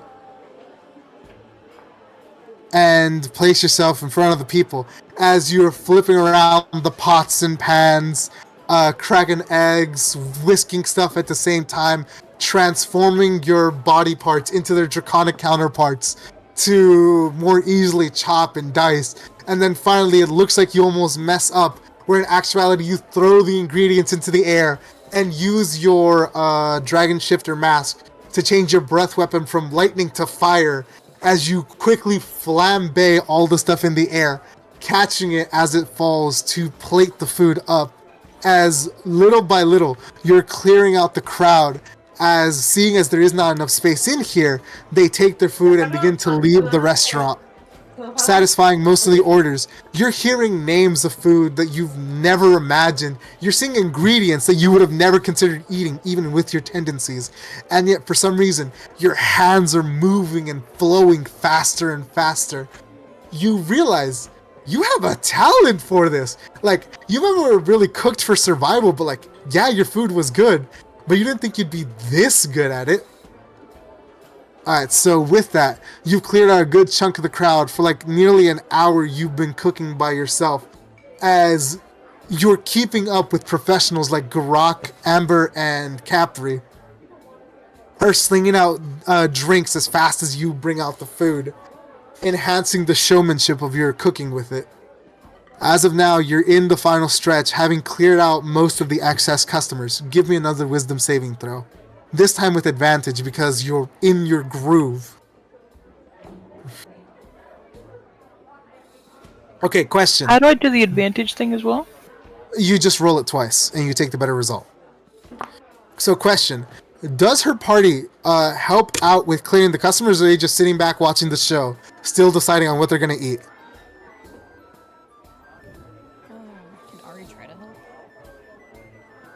Ari can try to take orders with his little notepad already. He just pulls out a freaking apron out of nowhere and starts taking notes on his notepad out. Like ripping out small pages, leaving orders or handing them to Garak. Adavia herself is just helping people find seating if they want to be in here. Nolus is off in the corner not doing anything. Trevor is just resting, seemingly contemplating the stuff that just happened. Does Aurelia do anything? Or are they just getting progressively more and more annoyed that their food ain't coming? I'm just waiting for my food. I'm proficient with poison making. You know, I might go up there and recommend some herbs. some herbs I really like. Oh no. Well, that's up to you two. As she's putting on the cooking show, she takes a couple of seconds to check through that. As the rest of the party's just doing their part or nothing at all. With that, I'm gonna say you have a +3 from Ari's help, taking a bit of pressure off Garak, letting him help you find the ingredients and any techniques you might not already know. So you can, so you did roll with advantage, you rolled an 18, with the +3 from Ari helping, that would be a total of 25.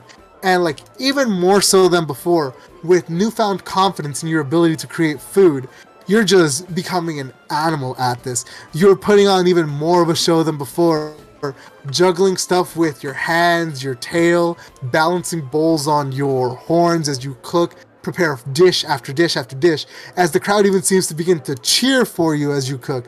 And then finally, you're feeling tired. Like, you know you were getting into it and like you were excited, but damn, you didn't expect this business to be so tiring. But just as you make your last final dishes, the crowd clears out, and you're patted on your back as the last few customers take their food to go, and you're allowed to rest, simply moving the stove back to where it was before. As Garak, Capri, and Amber all run up to you and are laughing, singing your praises. As Garak said, I knew I had the right idea when I had you here. You've more than earned your keep. Take a break. I'll prepare you and your friends' orders. And, well, I was expecting you to do decently enough to cover, but that was a real good show you put on there. I'll make sure to throw in a little extra, just for your work. And hey, if you ever want to put down the adventuring business, I could always use another set of hands. She's like, no, if it's this busy, no. I'm good. Fuck well, this shit can't blame me for trying. Give me things and grandma stuff and me. And num. Alright, so for that, you guys tell me what food you're taking, place them in your character sheets if you know how to. Garak is the one preparing it himself, adding a little extra here and there, using higher shelf ingredients, as well as Capri doing the same, using the good stuff to mix your drinks.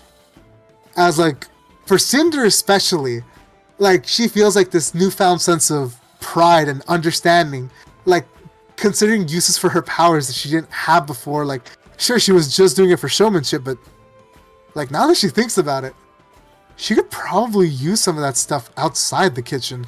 As for your exceptionally good rolls, as your benefit, Cinder, you now have a +1 to wisdom.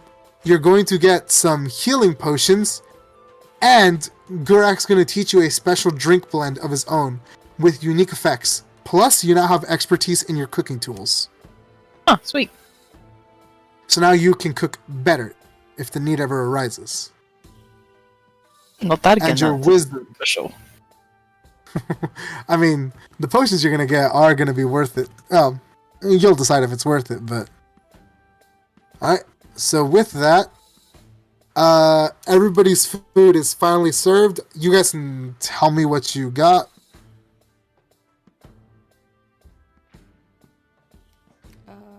Ari's gonna get the Conqueror's curry and baguette, and then half-orc hemp milk. So the Ellie special. Yep.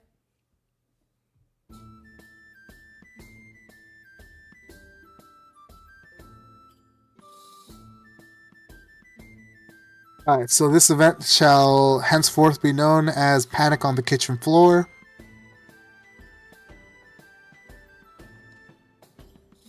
And for that, she's gone that. I will prepare your potions later. The Garak, a bit sheepishly, takes the food over to Aurelia. He's making the assumption that they're divination chicken wings. And I said, sorry for the wait. The other customers were just a lot louder. As like he throws in a third one for the wait. Or well, a third set. So you know what that means. And he lays the drink down on the bench beside you, obviously seeing that you are in no mood for conversation.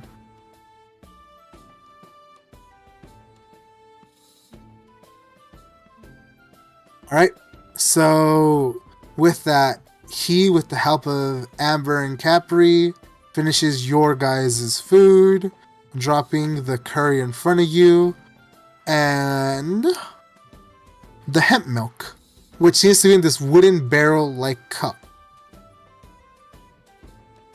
It says, "Aye, this is food worthy of a lad your size. Now, for the woman of the hour, what would you like for me to prepare to you?" Meat.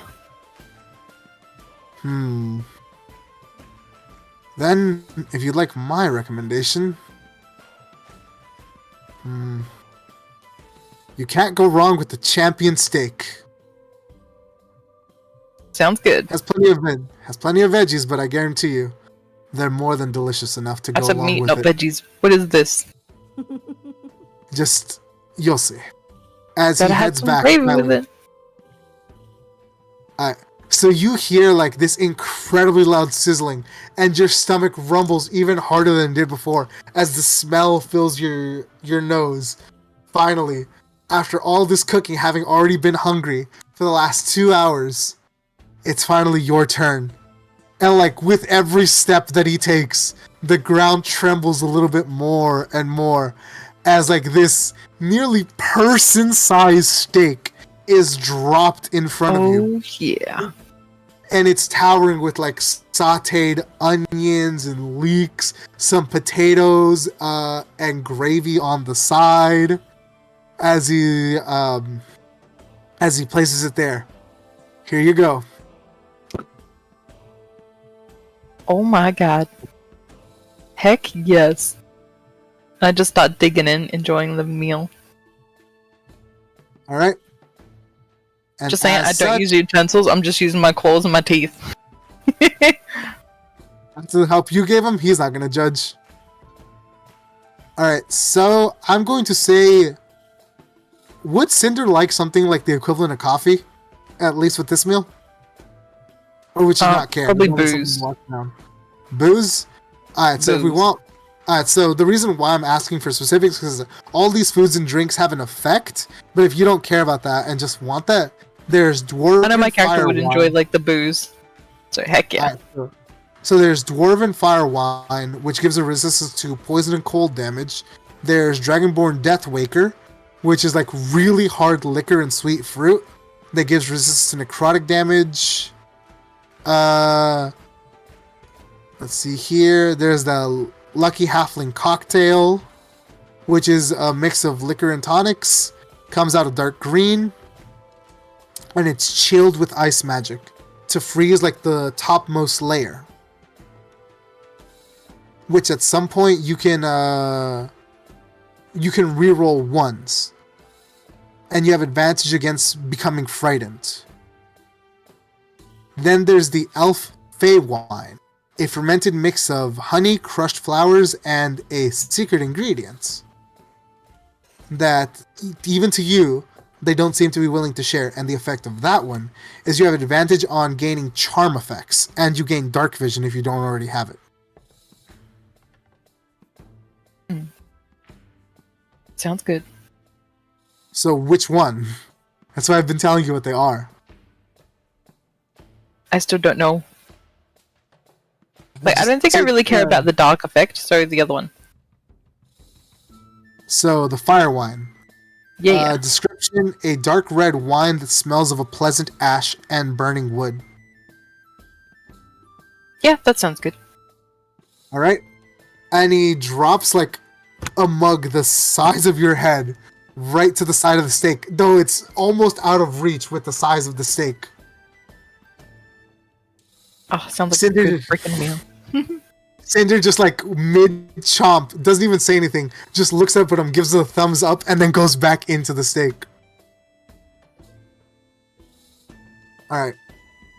So with those effects, let me add everyone's choices. If you could DM them to me or put them in the game chat. Uli, you never confirmed nor denied if you're taking the divination chicken wings. Yeah, I'll take those. Alright, and also because of the weight, he threw in a third set, so you can choose 3 numbers. Yeah. I believe It's divination. not like I get to choose 3. I have to roll 3 times. Well, yes, but you now have 3 numbers to choose from. Oh, those are actually good numbers. I like those. Yeah, honestly, those are pretty good. All right, so what drink did you want? Because I assumed Deathwaker, but like Deathwaker now doesn't have any effects on you since you're immune to necrotic. Unless like for roleplay, you want to say you drink that anyways. Oh shit! Honestly, the Deathwaker. I like the Deathwaker roleplay wise, but it does nothing for me. We can say you drank the flavors free. We can say you drank the Deathwaker roleplay wise, but we can say that you swapped one of the effects over because Garak did say that all these are a bit special. So maybe it has an alternate effect. So choose what you want. Same with you, Kato. No, those are the. You can, if you want to. All right. Are they already on Ari's character sheet? Because I'm pretty sure they were on Ellie's character sheet, which is what I cloned, but I need to double check. They'd be at the very bottom of inventory, right? Or like really close to the bottom. Yes. Yes. Where is the menu again? Because I don't see it on the map. I sent it on in the Discord. Right, because well, roleplay wise, they were smashed by the invading demons. Actual IRL lore wise, I had to reset the map, so it got rid of a lot of auxiliary stuff because this map was absolutely broken. So I had to reset it to its template, and those things are not on its template. So good reason as to why they're not here. They got smashed by the invading demons. Alright, so Spyro, to explain the effects of the stuff that you drank and ate, you now critically hit on 19s as well because of your steak. So you're twice as likely to crit. And with your fire wine, you have resistance to poison and cold damage. Cool. Okay. Hold on, let me look at something though. Because the drinks having a duration has always made them a bit more difficult to use. But, no, I guess the duration is fine. Because they do have very powerful effects. Actually, you know what? Let's just say the drinks work like food. They have different effects, but, like the powerful ones will like they have to stick with the. No, let's just keep them as is. All right. So at any point, so Cinder, Cinder. So now for the rest of the next fight, you crit on 20 and 19, and also at any point you can initiate resistance to poison and cold damage. Okay. Ari, is your food where it's supposed to be, and is it what it's supposed to be? We need to change out the food. The drink is the same. The food is different. I chose the something baguette. Fuck, I forgot the first part of it, but I remember baguette. Curry and baguette. There we go. Conquerors. Huh. Okay. So I'm not seeing the food on here. So unless you're looking at the second page, I don't think it's on your first page. Yeah. Okay. So disregard anything that's not the training fund or on the action sheet. Disregard the second page because the second page is only for like alternate stuff, like stuff that doesn't come from your class. So anything that's in its inventory, stuff like that, ignore that. So I'll just swap that out. I should probably clear them out is what I should do. Food, drink. What was your drink again? Half-orc count milk? Yeah, that's already in there. Again, it's not on the first page, which is where it counts. Alright.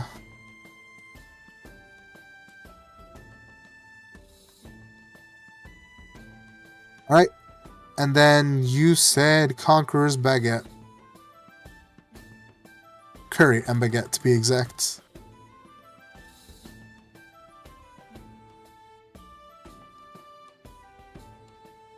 I didn't even explain it to you, but like this. So this is actually. So I know what I said earlier, but this is actually Ari's first time in Leaky Alibi. No, or at the very least, first time eating here.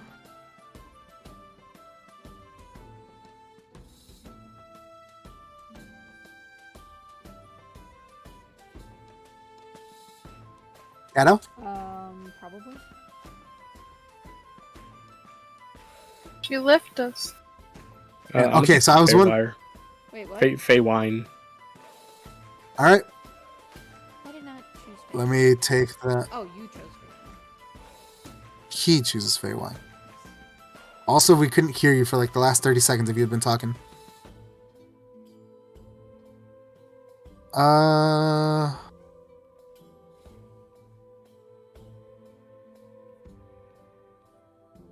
Alright.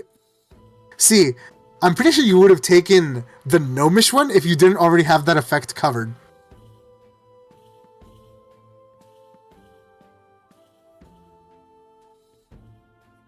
And if you don't know where that is, it's 2 drinks up. Yeah, you know what? You're probably right.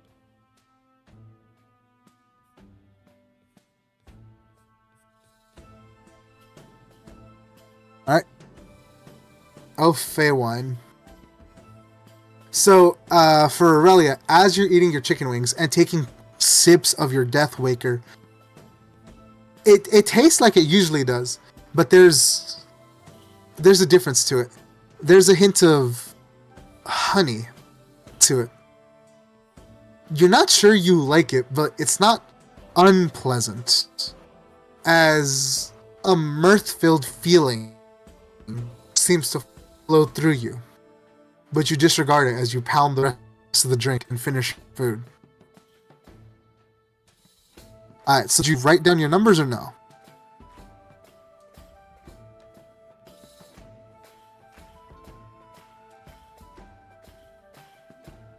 Okay, am I the one that's not being, or? No. Is he not talking? My mic keeps turning off by itself. Okay, so what did you roll so I can write them down? 10, 17, 8. Alright. 8, 10, 17.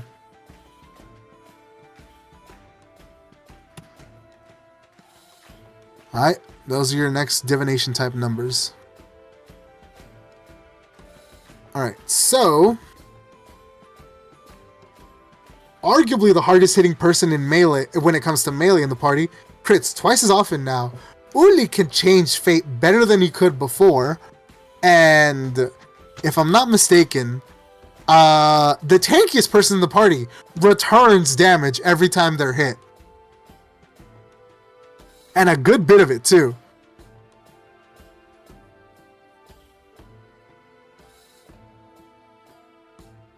So honestly, y'all made some pretty good choices. Not that I think there's a bad choice out of all the foods.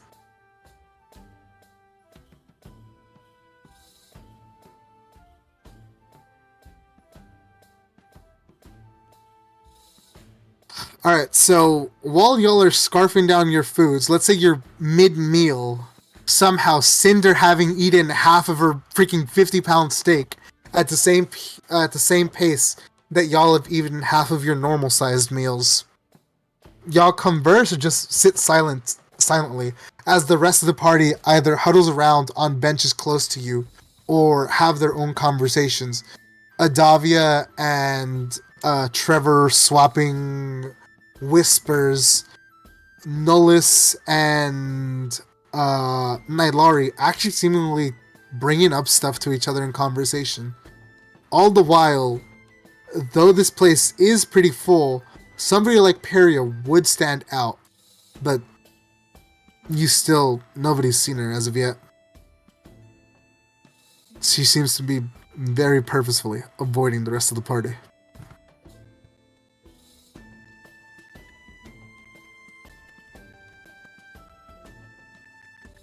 Alright.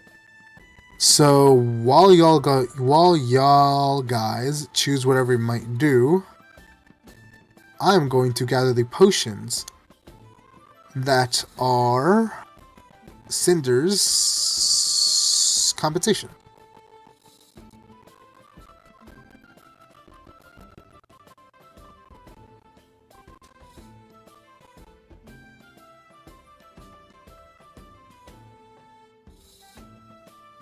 Oh, wrong one.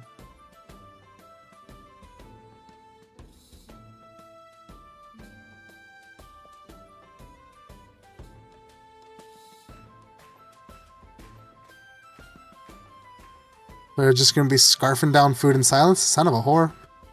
Oh, mine definitely would be. Can the players at least talk over table? I don't like the silence.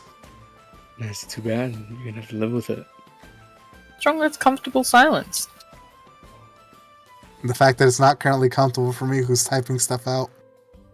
Why are you uncomfortable? Should we talk about that? Yeah, why are you uncomfortable? What's wrong? What's wrong?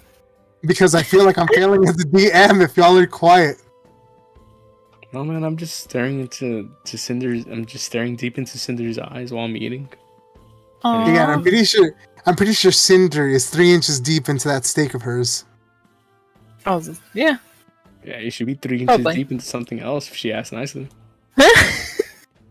God damn. Maybe later after dinner, okay?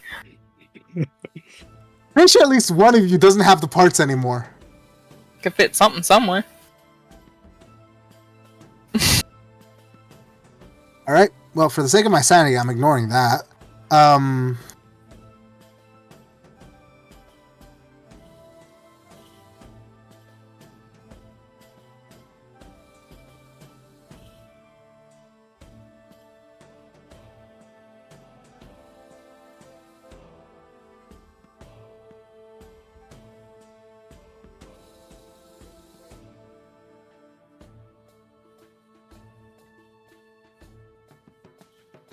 Let's see here.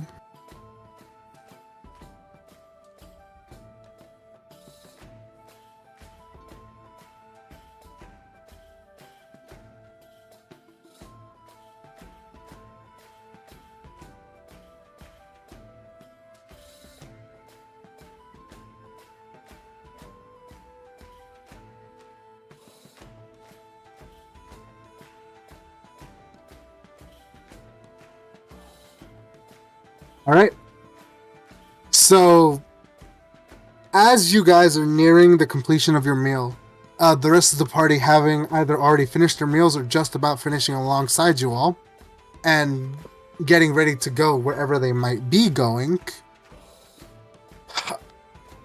Cinder is actually scarfing down the last bits of her steak, actually appreciating all the, well, not all the veggies, but like the near mountain of sauteed onions that was there, as they had soaked into the meat juices, giving you a really nice meaty flavor.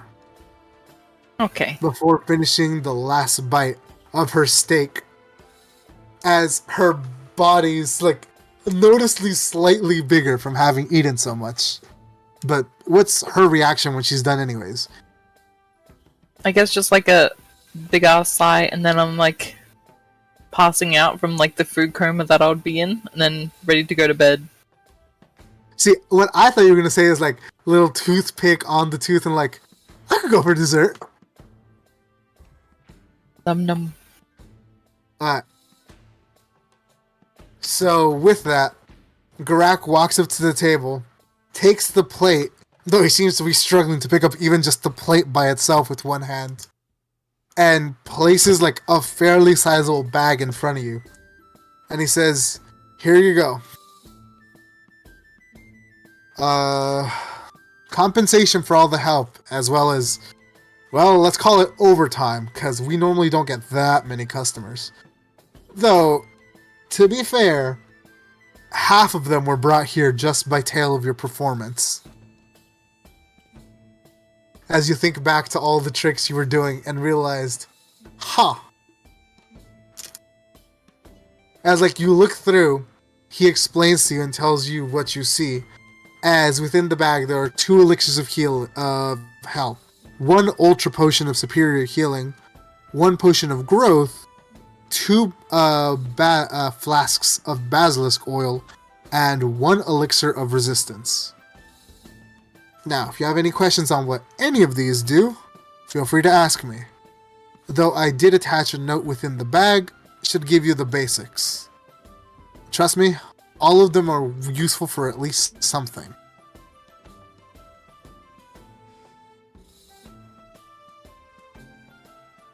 Yeah, I probably just would have put it in the bag and then gone to bed.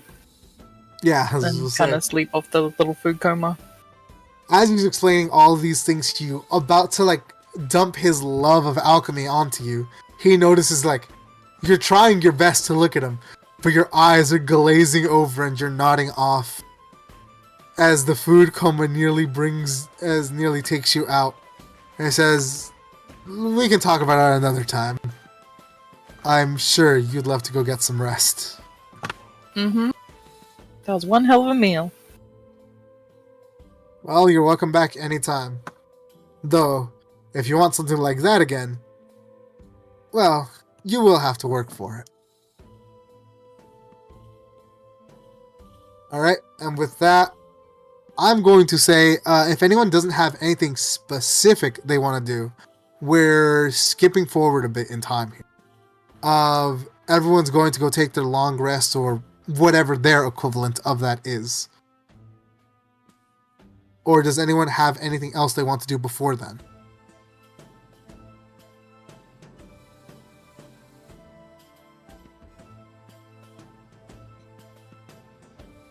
Kat? Really? Nah, I don't have anything I want to do. Itty bitty kitty? I'm sorry, dude. You're conking out? Or you're in pain? Both. Well, while I've got your attention, anything Ari wants to do before the party takes their long rest, and I need to fill out everyone's character sheets.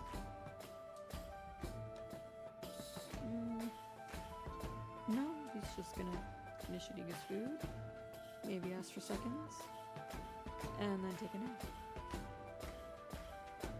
Alright, so somehow, rather than being like put off by the amount of food that Cinder just packed away, Ari was actually inspired to eat even more because of that, especially due to the fact of the absolutely intense and beautiful flavors they had experienced with this Conker's curry and baguette. Because, like I was asking earlier, this is actually his first time eating in the Leaky Alibi, right? He might have visited here before, but it's his first time eating. Yeah, probably. So, as he eats, he just appreciates the complexity of the dish as he breaks off a little piece of the freshly baked bread, sticking it into the, curry to allow it to pick up some of the meat and flavor. And as he removes the bread, he sees the spices, a bit of meat chunks, something that looks like rice? No, it's quinoa, something. A little bit of cilantro, cumin, garlic, lemongrass, all that good stuff. Even bits of what he thinks is chocolate and peanuts? It's weird, but as he takes a bite, it just melts on his tongue. The buttery smoothness of the bread mixed with everything else just makes him hungrier as his stomach rumbles more and more, and he eats it with more and more ferocity, at a speed matching, if not surpassing, even that of Cinder. And by the time he realizes it, his food and drink are gone, but he's no less hungry. As he calls over to Garak and how would he ask for seconds?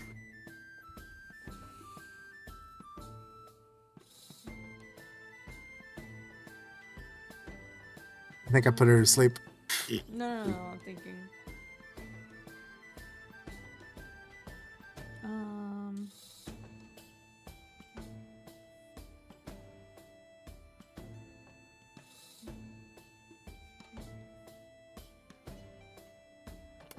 I don't know. He's probably just gonna just ask for more, seconds, please. He's about to pull a Thor. slammed the plate down like, another! I was about to say, like, do I want him to be like Thor? But nah, he's gonna try to be polite. Alright. Just shining in his eyes, like, his stomach grumbling. He, like, calls out to Garak and sticks the plate out. More, please.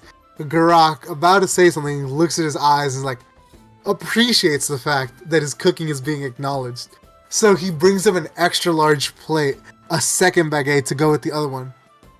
As just Ari chomps down and is fully satisfied, his stomach to bursting, as he thanks him and walks off, having to stumble himself into bed, likely needing Fillmore's help, the exhaustion from all the training, and whatever the hell happened earlier with Peria catching up to him, as he barely makes it onto the bed before passing out.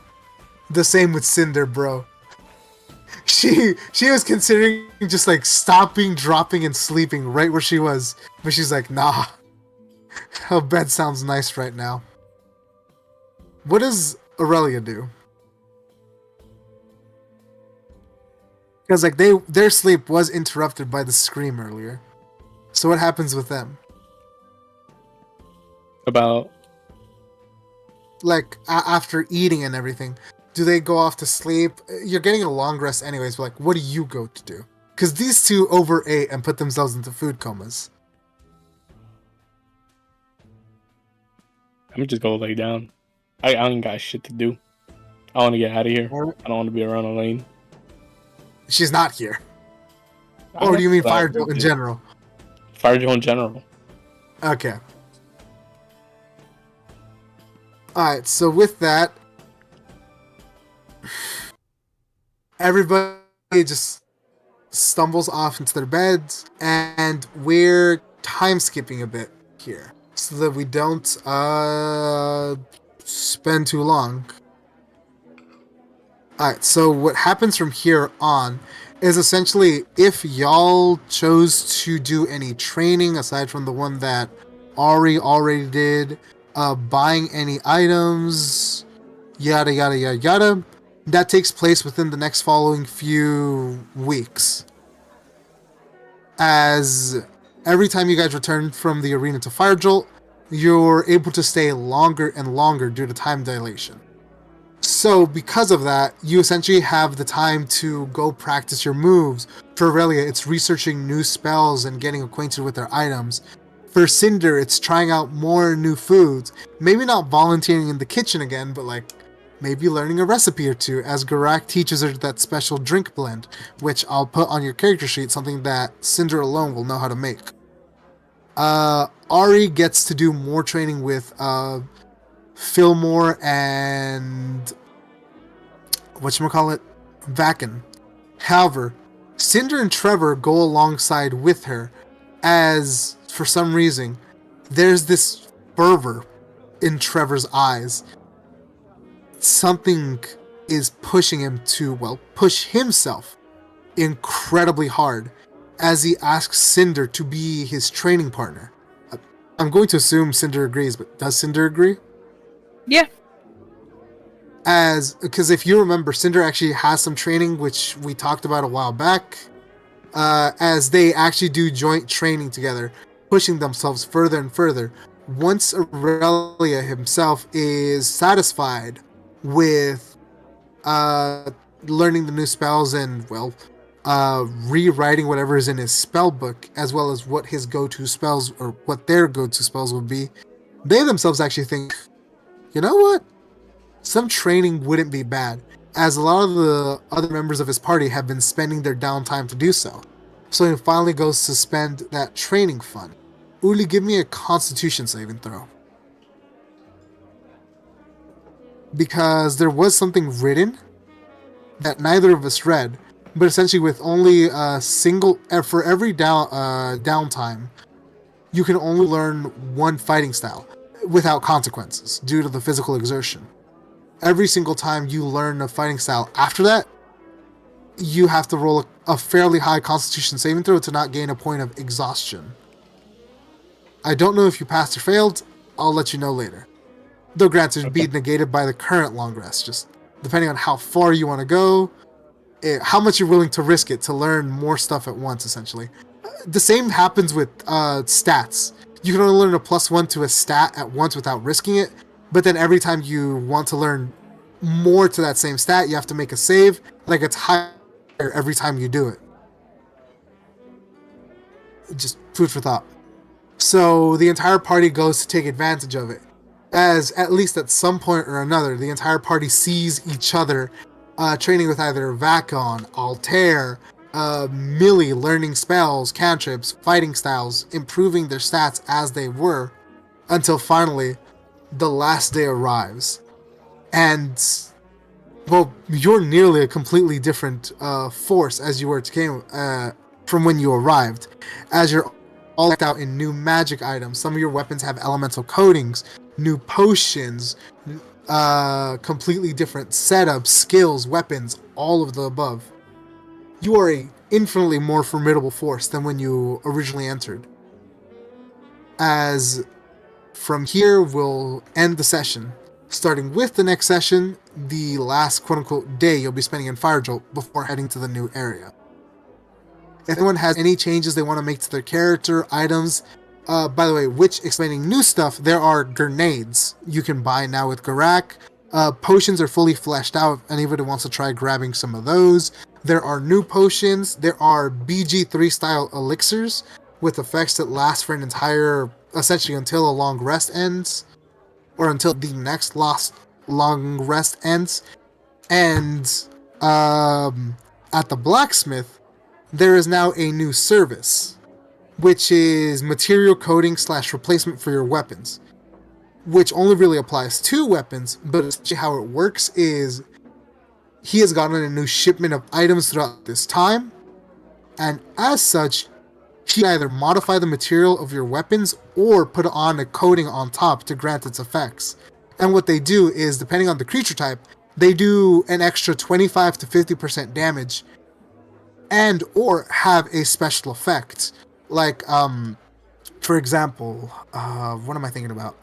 Like one that Uli might be interested in, called, I think, not Shadowstone, Necrostone or something like that.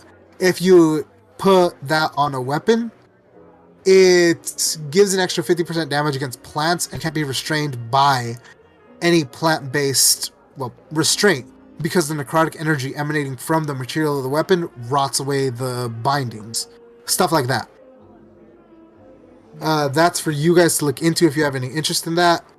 Like I said, as of right now, if you want to refund anything, sell any items you may have, not necessarily from the bags, rather any personal items you may have, all that good stuff, you can.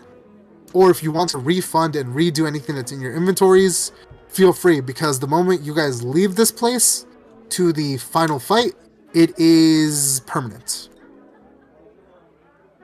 Now, question.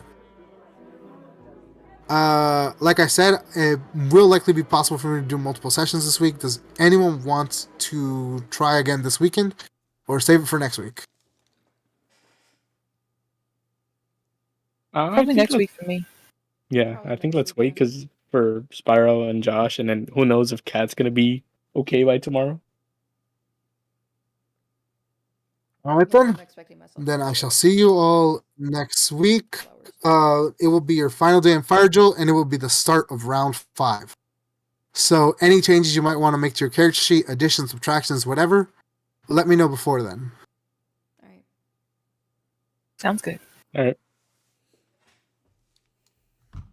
Alright then. Good session, guys. Hope you had fun. Yeah, that was good. Now, Kat. Now, what if I did it? You're gonna be in Well, trouble. you got your third.